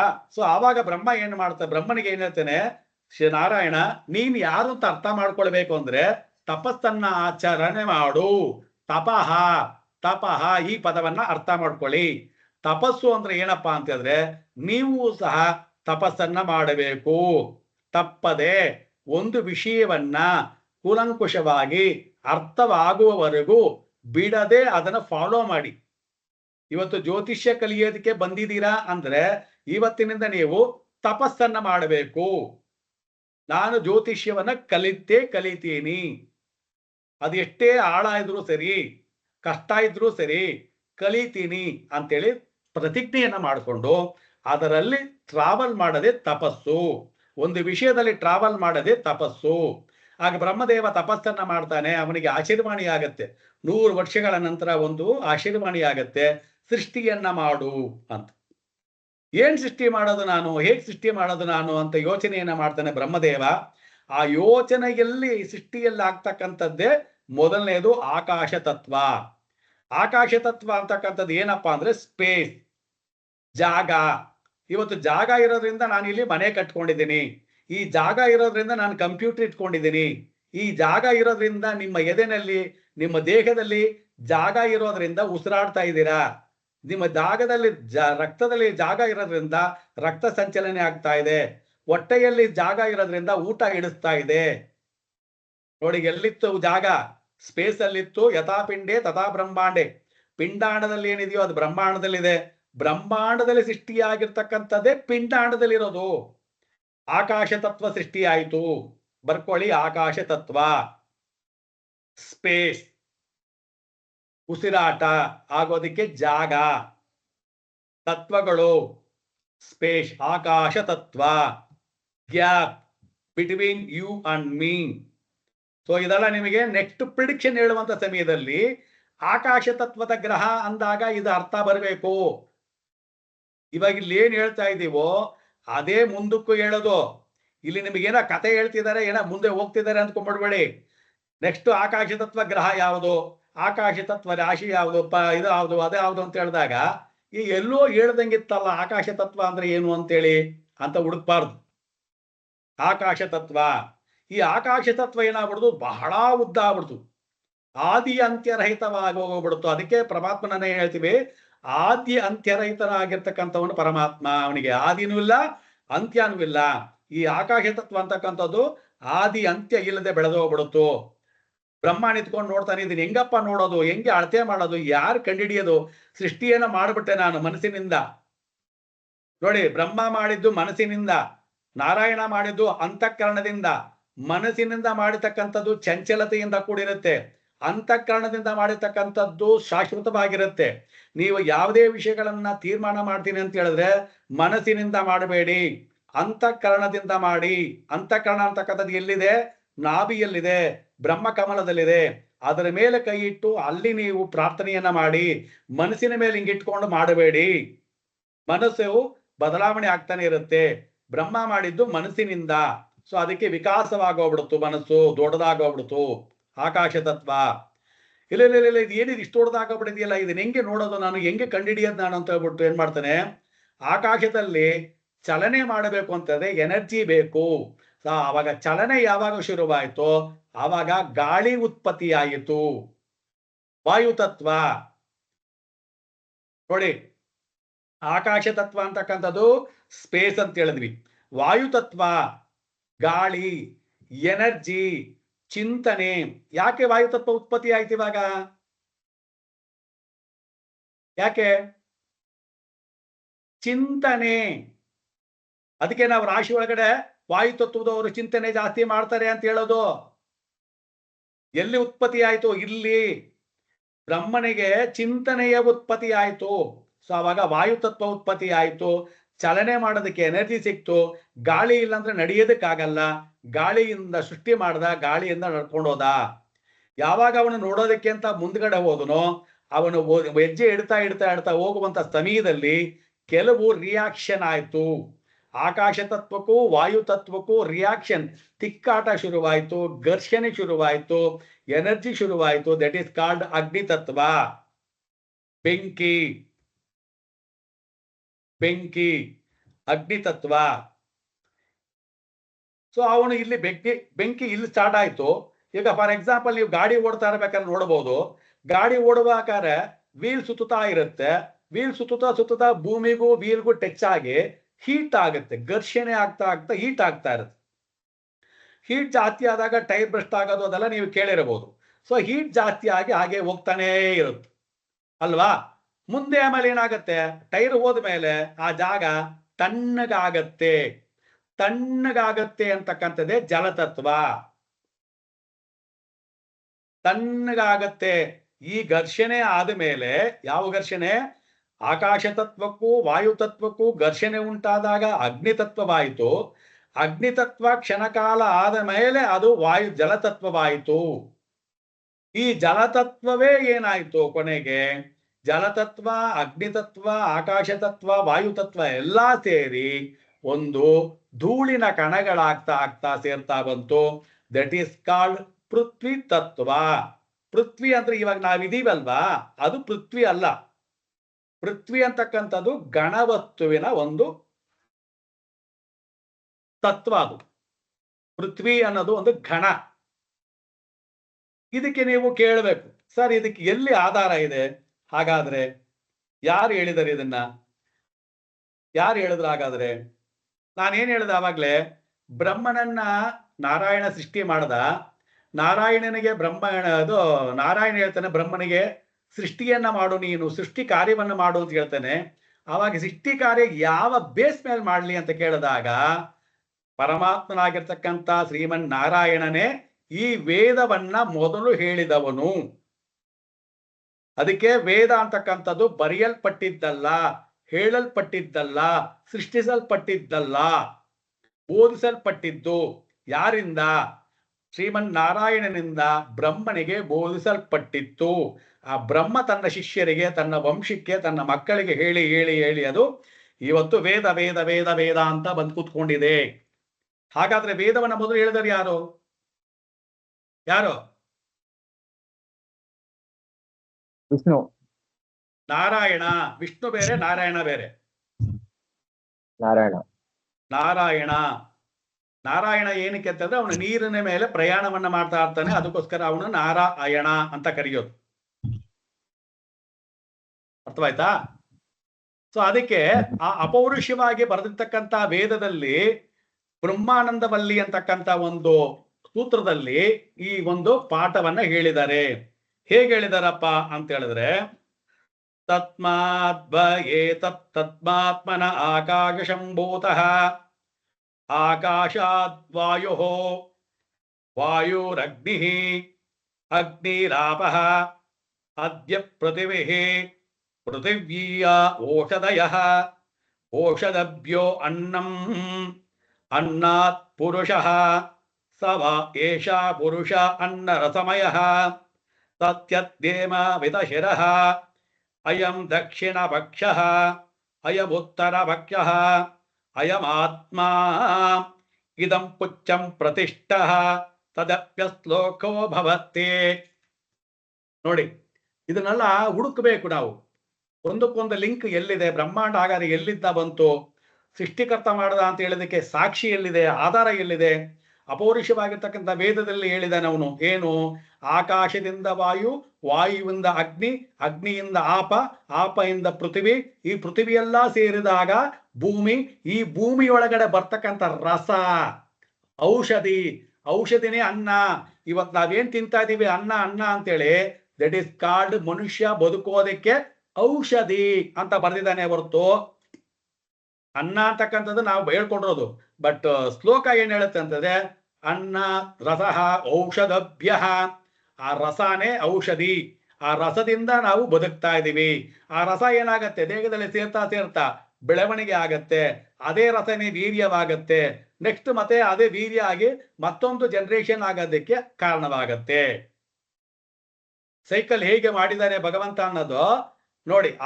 ಪಂಚಭೂತಗಳಿಂದಲೇ ನಿನ್ನನ್ನ ಸೃಷ್ಟಿ ಮಾಡಿ, ನಿನ್ನೊಳಗಡೆ ಇರ್ತಕ್ಕಂಥ ರಸಗಳನ್ನೇ ಔಷಧಿ ಮಾಡಿ, ಔಷಧಿಯನ್ನೇ ವೀರ್ಯ ಮಾಡಿ, ವೀರ್ಯನೇ ಸೃಷ್ಟಿಗೆ ಕಾರಣವಾಗಿ ಮಾಡಿದ್ದಾನೆ.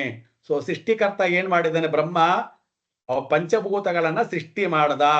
ಸೊ ಇದಿಷ್ಟನ್ನ ನೀವು ತಿಳ್ಕೊಂಡ್ರೆ ಸಾಕು, ಬೇಕಾದಷ್ಟು ಆಗ್ತಾ ಬರುತ್ತೆ. ಓಕೆ, ಸೊ ಇದನ್ನ ನಾವೇನ್ ಹೇಳ್ತೀವಿ, ಇದನ್ನ ಪಂಚಭೂತ ಪಂಚೇಂದ್ರಿಯಗಳು ಬ್ರಹ್ಮಾಂಡದ ರಹಸ್ಯ ಅಂತ ಕರಿತೀವಿ. ಬ್ರಹ್ಮಾಂಡದ ರಹಸ್ಯ ಎಷ್ಟು ದೊಡ್ಡದಿದೆ ಅಂತ ಹೇಳೋದು ತುಂಬಾ ದೊಡ್ಡ ಸಬ್ಜೆಕ್ಟ್ ಅದು. ಬ್ರಹ್ಮಾಂಡ ಅಂತಕ್ಕಂಥದ್ದು ದೊಡ್ಡ ಸಬ್ಜೆಕ್ಟ್. ಈಗ ನೀವು ತಿಳ್ಕೊಳ್ಬೇಕಾಗಿರೋದು ಜ್ಯೋತಿಷ್ಯಕ್ಕೋಸ್ಕರವಾಗಿ ಈ ಸೃಷ್ಟಿ ಎಲ್ಲಿಂದ ಆಯ್ತು ಅಂತ. ಹಾಗಾದ್ರೆ ಈ ಬ್ರಹ್ಮ ಸೃಷ್ಟಿಯಲ್ಲಿ ಸೃಷ್ಟಿ ಆಗಿರ್ತಕ್ಕಂಥ ನೋಡಿ, ಇವಾಗ ಇಲ್ಲಿಗೆ ಬನ್ನಿ. ಯಾಕೆ ಇಲ್ಲಿವರೆಗೆ ಬಂದೆ ಅಂತ ನಾನು ನಿಮಗೆ ಹೇಳ್ತೀನಿ. ನಿಮಗೆ ಬಿಗ್ ಬ್ಯಾಂಗ್ ಥಿಯರಿ ಅಂತ ಗೊತ್ತು. ಏನ್ what is the meaning of big bang theory? ಯಾರಿಗೆ ಗೊತ್ತಿದೆ ಬಿಗ್ ಬ್ಯಾಂಗ್ ಥಿಯರಿ ಅಂದ್ರೆ? ವೈಜ್ಞಾನಿಕ ಖಗೋಳ ಶಾಸ್ತ್ರಜ್ಞರು ಏನ್ ಹೇಳ್ತಿದ್ದಾರೆ, ಈ ಭೂಮಿ ಹೇಗೆ ಸೃಷ್ಟಿಯಾಯ್ತು, ಈ ನವಗ್ರಹಗಳು ಹೇಗೆ ಸೃಷ್ಟಿಯಾಯ್ತು, ನಕ್ಷತ್ರಗಳು ಹೇಗೆ ಸೃಷ್ಟಿಯಾಯ್ತು, ಉಲ್ಕಪಾತ, ಕಮೆಂಟ್ಸು, ಧೂಮಕೇತು ಇದೆಲ್ಲ ಹೇಗೆ ಉತ್ಪತ್ತಿ ಆಯಿತು, ಗ್ಯಾಲಕ್ಸಿಗಳು ಹೇಗೆ ಉತ್ಪತ್ತಿ ಆಯಿತು ಅಂತ ಹೇಳ್ತಾರೆ. ಅಂದ್ರೆ ಅವ್ರು ಹೇಳ್ತಾರೆ, ಯಾವುದೋ ಒಂದು ಗಣವಸ್ತು ಇತ್ತು, ಆ ಗಣವಸ್ತು ಏನಾಯ್ತು, ಸುತ್ತುತ್ತಾ ಕಾಲಕ್ರಮೇಣ ಒಂದು ದಿವಸ ಸ್ಫೋಟಗೊಳ್ತು. ಸ್ಫೋಟಗೊಂಡಂತಹ ನೋಡಿ, ಇದು ಬಿಗ್ ಬ್ಯಾಂಗ್ ಥಿಯರಿ. ಕಾಣ್ತಾ ಇದೆಯಾ?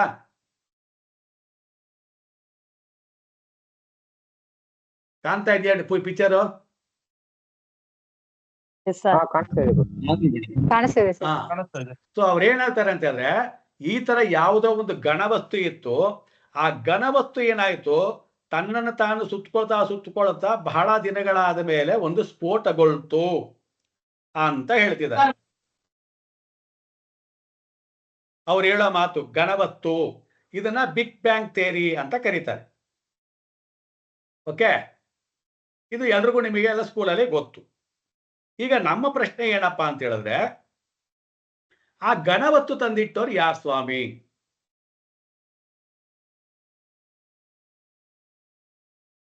ಹೇಳ್ಬೇಕಾ ಬೇಡವಾ ನಾವು? ಈಗ ನಾನು ಇಲ್ಲಿ ಕುತ್ಕೊಳ್ಳೋದಕ್ಕೆ ಒಂದು ಮನೆ ಇದೆ, ಮನೆ ಕುತ್ಕೊಂಡಿದ್ದೀನಿ ಅಲ್ವಾ? ಅದೇ ತರ ಆ ಗಣವಸ್ತು ಬರಬೇಕು ಅಂದ್ರೆ ಯಾರ ಕಾರಣ?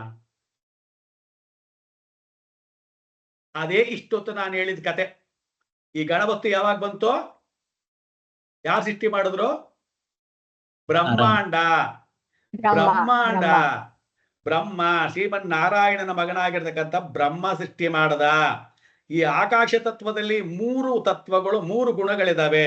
ಏನು ಗುಣಗಳಪ್ಪ ಅಂದ್ರೆ, ಒಂದು ಅಟ್ರಾಕ್ಷನ್, ಒಂದು ರಿಪಲ್ಸನ್, ಒಂದು ಕಂಪ್ರೆಸ್. ಅಂದ್ರೆ ಅಟ್ರಾಕ್ಷನ್, ಕಂಪ್ರೆಷನ್,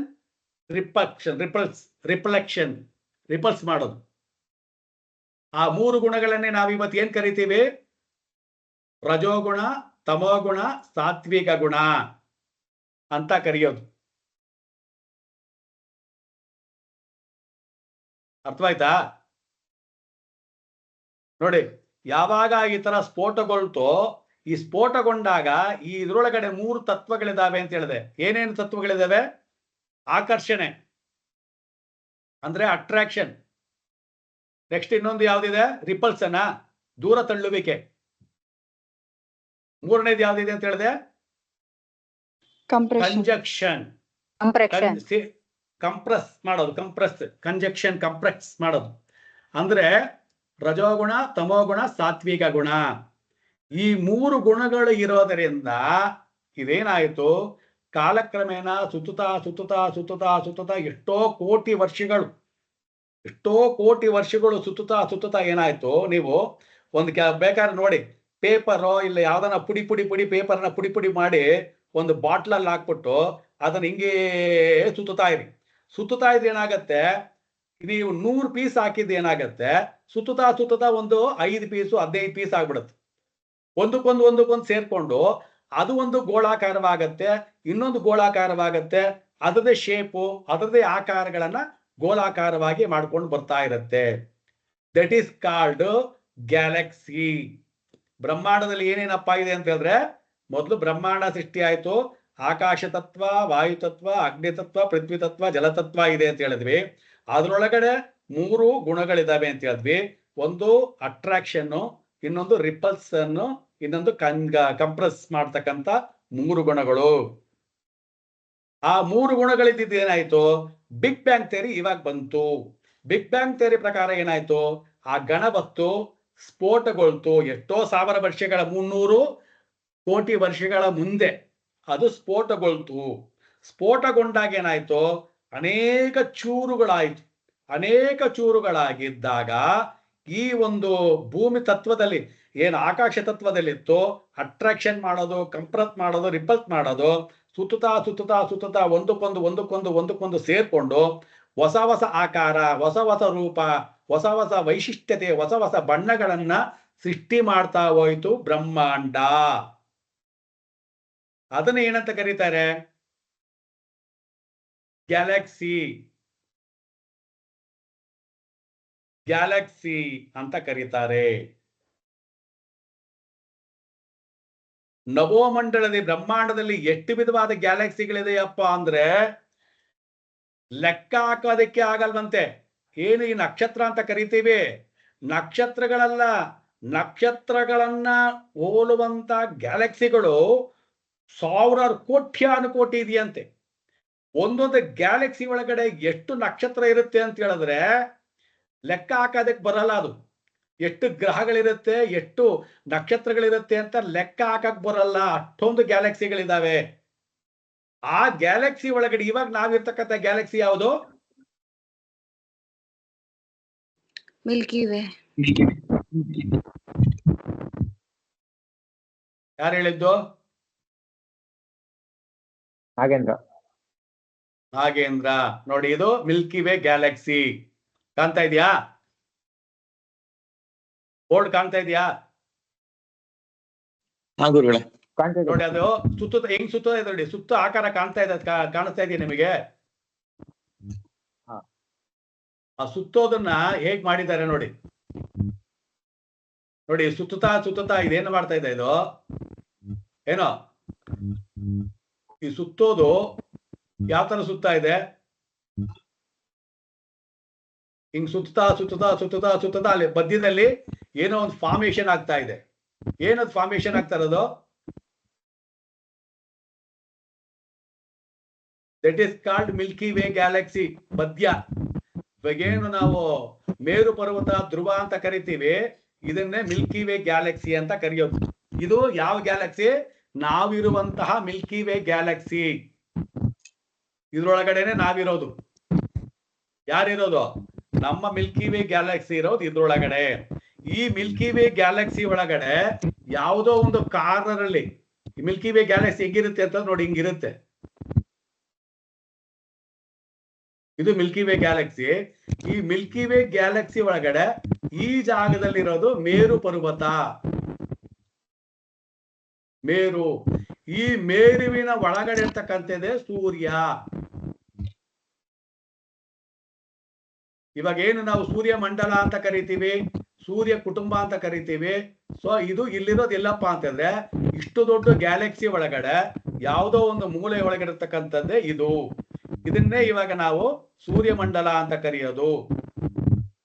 ಸೂರ್ಯ ಮಂಡಲ ಏನಾಯ್ತು ನೋಡಿ, ಇವಾಗ ನಾವು ಇಲ್ಲಿಗೆ ಬಂದ್ಬಿಟ್ವಿ, ಜ್ಯೋತಿಷಿಕ್ ಬಂದ್ಬಿಟ್ವಿ. ಹಾಗೇಂದ್ರ ಮ್ಯೂಟ್ ಮಾಡು. ನೋಡಿ, ಈ ಸೂರ್ಯ ಎಲ್ಲಿಂದ ಬಂತು ಇವಾಗ? ಮಿಲ್ಕಿ ವೇ ಗ್ಯಾಲಕ್ಸಿ, ಮೇರು ಪರ್ವತ, ಮೇರು ಇದರಿಂದ ಮಿಲ್ಕಿ ವೇ ಗ್ಯಾಲಕ್ಸಿ ಒಳಗಡೆಯಿಂದ ಬಂತು ಈ ಸೂರ್ಯ. ಅರ್ಥವಾಯ್ತಾ? ಸೂರ್ಯ ಎಲ್ಲಿಂದ ಬಂದ?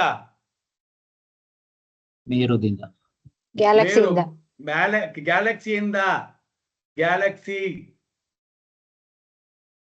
ಈ ಗ್ಯಾಲಕ್ಸಿ ಒಳಗಡೆಯಿಂದ ಬಂದಿದ್ದು. ಈ ಗ್ಯಾಲಕ್ಸಿ ಶೇಪ್ ಹೆಂಗಿರುತ್ತಪ್ಪ ಅಂತ ಹೇಳಿದ್ರೆ ನೋಡಿ ಹಿಂಗಿದೆ.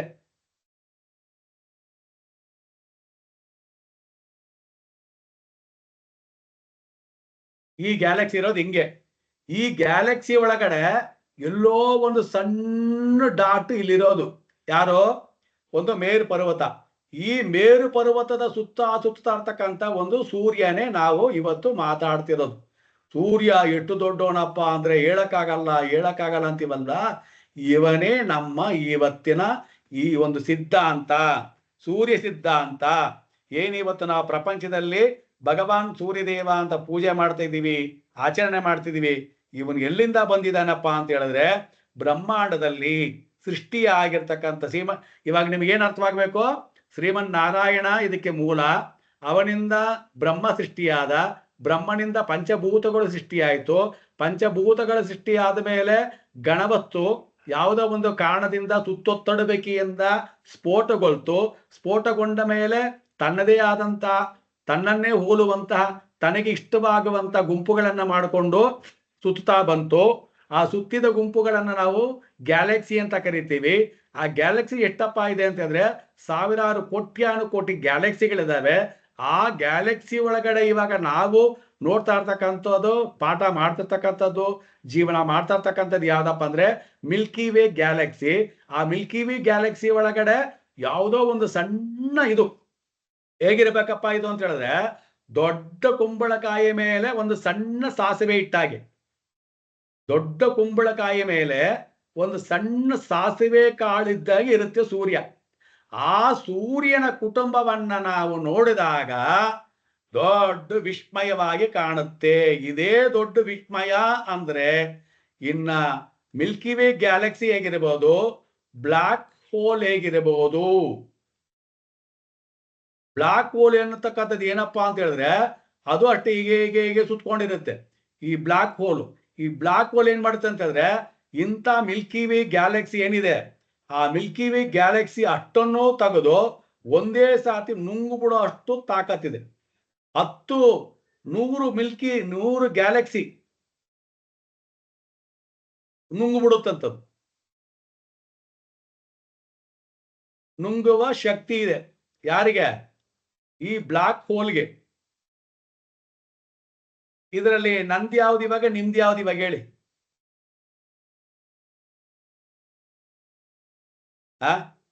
ಪ್ರಪಂಚದಲ್ಲಿ ಎಲ್ಲಿದ್ದೀವಿ ನಾವು? ಪ್ರಪಂಚ ಎಷ್ಟು ದೊಡ್ಡದಿದೆ. ನಾವು ಕೇವಲ ಆ ಒಂದು ಸೂರ್ಯ ಕುಟುಂಬದಲ್ಲಿ ಅಲ್ಲಿಂದ ಬಿಡಿಸಲ್ಪಟ್ಟಂಥದ್ದು ಯಾವ್ದ್ಯಾವ್ದು ಗ್ರಹಗಳು, ನಕ್ಷತ್ರಗಳು. ಅದರೊಳಗಡೆ ಯಾವುದು ಭೂಮಿ ಒಳಗಡೆ ಇದ್ದೀವಿ. ಆ ಭೂಮಿ ಒಳಗಡೆ 3 ಭಾಗ ಮರಳು, ನೀರು, ಗುಡ್ಡ, ಬೆಟ್ಟಗಳು. ಇನ್ನ ನೀರು 75 ಭಾಗ, ಇನ್ನ 15 ಭಾಗ ಗುಡ್ಡ, ಬೆಟ್ಟ, ಕಾಡು, ಮರಳು. ಬದುಕೋದಕ್ಕೆ ಸಾಧ್ಯವಾಗೋದು 10%. ಈ 10% ಒಳಗಡೆ 748 ಕೋಟಿ ಜನ ಬದುಕೊಂಡು 30-40 ನನ್ನ ಸೈಟು, 60-70 ನನ್ನ ಸೈಟು ಅಂತ ಒದ್ಲಾಡ್ತಿದೀವಿ ಅಂದ್ರೆ ಭಗವಂತ ನಮ್ಮನ್ನು ನೋಡಿ ಏನ್ ಹೇಳ್ಬೇಕು? ಹೇಗ್ ನಗಬೇಕು ಅವ್ನು ನಮ್ಮನ್ನು ನೋಡಿ? ನಮಗೊಂದ್ ಸ್ವಲ್ಪ ನಾಚಿಕೆ ಆಗೋದು ಬೇಡವಾ? ಅಲ್ಲ ಕಣಯ್ಯ, ಅಷ್ಟು ದೊಡ್ಡ ಭಗವಂತ ಏನ್ ಹೇಳ್ಬೇಕು? ಇವತ್ತು ಬಂದು ನಾಳೆ ಹೋಗುವಂತ ಜನ ನಾವು ಎಲ್ಲ ನಂದು, ನನಗೆ ಅಂತ ಸ್ವಾರ್ಥವಾಗಿ ಮಾತಾಡ್ತಿದೀವಲ್ವಾ? ಸೃಷ್ಟಿ ಒಳಗಡೆ ಇಷ್ಟೆಲ್ಲ ಇದೆ, ಇಷ್ಟೆಲ್ಲ ಮಾಡಿಟ್ಟಿದ್ದಾನೆ ಅವನು. ನಾವು ಯಾವ್ದ್ರಲ್ಲೂ ಯಾವುದಿಲ್ಲ. ಅದು ಕೂದಲಲ್ಲಿ ತಗೊಂಡ್ರು ಕೂದಲಿಲ್ಲ ನಾವು. ಸೊ ಇಂಥ ಮನುಷ್ಯ ಜನ್ಮವನ್ನ ಹೊತ್ತುಕೊಂಡು ಈ ಧರ್ಮವನ್ನ ಪಾಲನೆ ಮಾಡ್ತೀವಂತ ಬಂದಿರತಕ್ಕಂಥವರು ನಾವು ಪರಮಾತ್ಮನ ಮಕ್ಕಳು, ಆತ್ಮ ಪರಮಾತ್ಮ. ಸೊ ಜ್ಯೋತಿಷ್ಯ ಶಾಸ್ತ್ರವನ್ನ ಕಲಿಯೋದಕ್ಕೆ ಬಂದಿರತಕ್ಕಂಥವರು ಮೊದಲು ಧರ್ಮವನ್ನ ಅರ್ಥ ಮಾಡ್ಕೊಳ್ಬೇಕು, ಶಾಸ್ತ್ರವನ್ನ ಅರ್ಥ ಮಾಡ್ಕೊಳ್ಬೇಕು, ತನ್ನನ್ನು ತಾನು ಅರ್ಥ ಮಾಡ್ಕೊಳ್ಬೇಕು. ಎಲ್ಲವೂ ನೀನೇ ಪರಮಾತ್ಮ ಅಂತಕ್ಕಂಥ ವಿಶ್ವಾಸ ಇರಬೇಕು. ನಾನು ಅನ್ನೋದಿರಬಾರ್ದು, ಎಲ್ಲವೂ ನೀನೇ. ಈಗ ನಾನು ಮುಂದೆ ಹೇಳ್ತಾ ಹೋಗ್ತಾ ನಿಮಗೆ ಗ್ರಹಗಳು, ರಾಶಿಗಳು ಹೇಗ್ ನೋಡೋದು, ಹೇಗ್ ಸೇರಿಸೋದು ಅಂತೆಲ್ಲ ಹೇಳ್ತಾ ಬಂದಾಗ ಎಲ್ಲವೂ ಅವನನ್ನೇ ನಾವು ಅವಲಂಬಿಸಿರಬೇಕು. ನನ್ನದು ಅಂತಕ್ಕಂಥ ಪಾತ್ರ ಯಾವುದೂ ಇರಬಾರ್ದಿಲ್ಲಿ. ಎಲ್ಲವೂ ನೀನೇ ಅನ್ನೋ ಒಂದು ದೃಢ ಸಂಕಲ್ಪವನ್ನು ಇಟ್ಟುಕೊಂಡು ಪಾಠವನ್ನ ಕಲಿಯೋದಕ್ಕೆ ಶುರು ಮಾಡಿದ್ರೆ ಖಂಡಿತವಾಗ್ಲೂ ನಾವು ದಡವನ್ನ ಮುಟ್ಟಬಹುದು. ಇಲ್ಲಿ ಪ್ರಯತ್ನ ಏನಪ್ಪಾ ನಿಮ್ದು ಅಂದ್ರೆ ಫಾಲೋ ಮಾಡ್ಕೊಂಡು ಬರ್ಬೇಕು. ಇವತ್ತು ನಾನು ಏನ್ ಹೇಳಿದ್ದೀನಿ ಅದನ್ನ ನೀವು ಒಂದ್ಸಾತಿ ಲೈನ್ ಆಗಿ ಬರ್ಕೊಂಡು ಮೆಲುಕಾಗ್ತಾ ಬರ್ಬೇಕು. ನೀವು ಯೋಚನೆ ಮಾಡ್ಬೇಕು, ಓಹೋ ಬ್ರಹ್ಮಾಂಡ ಅಂದ್ರೆ ಹೀಗೆಲ್ಲ ಇರುತ್ತಾ ಅಂತ. ನೆಕ್ಸ್ಟ್ ಸೂರ್ಯ ಕುಟುಂಬಕ್ಕೆ ಇವಾಗ ಬಂದಿದ್ದೀವಿ. ಆವಾಗ ನಾವಿನ್ನ ಸೂರ್ಯನ ಒಳಗಡೆ ಹೋಗ್ಬಿಡ್ತೀವಿ. ಆವಾಗ ಬ್ರಹ್ಮಾಂಡ ಈ ಕಡೆ ಬಿಟ್ಬಿಟ್ಟು ಇನ್ನ ಶಾಸ್ತ್ರದ ಒಳಗಡೆ, ಜ್ಯೋತಿಷ್ಯದ ಒಳಗಡೆ ಬರ್ತಾ ಇರ್ತೀವಿ. ಆವಾಗ ನಿಮಗೆ ಸೂರ್ಯ ಕುಟುಂಬ, ಸೂರ್ಯ ಹೇಗ್ ಬಂದ ಅಂತ ಗೊತ್ತಾಯ್ತು. ಇನ್ನ ಸೂರ್ಯ ಕುಟುಂಬಗಳು ಯಾರ್ಯಾರು, ಎಲ್ಲೆಲ್ಲಿದ್ದಾರೆ, ಹೇಗಿದ್ದಾರೆ, ಅದರಿಂದ ಏನೇನೆಲ್ಲ ಆಗತ್ತೆ ಅನ್ನತಕ್ಕಂಥ ವಿಚಾರಗಳನ್ನ ತಿಳಿಸುವುದೇ ಜ್ಯೋತಿಷ್ಯ ಶಾಸ್ತ್ರ. ಸೊ 11:38 ಆಯ್ತು, 11:38 ಆಯ್ತು, ಸಾಕು. ದಿನ 1 hour ತುಂಬಾ ಪಾಠ ಮಾಡಿದ್ರೆ ತಲೆಗೆ ಹೋಗಲ್ಲ.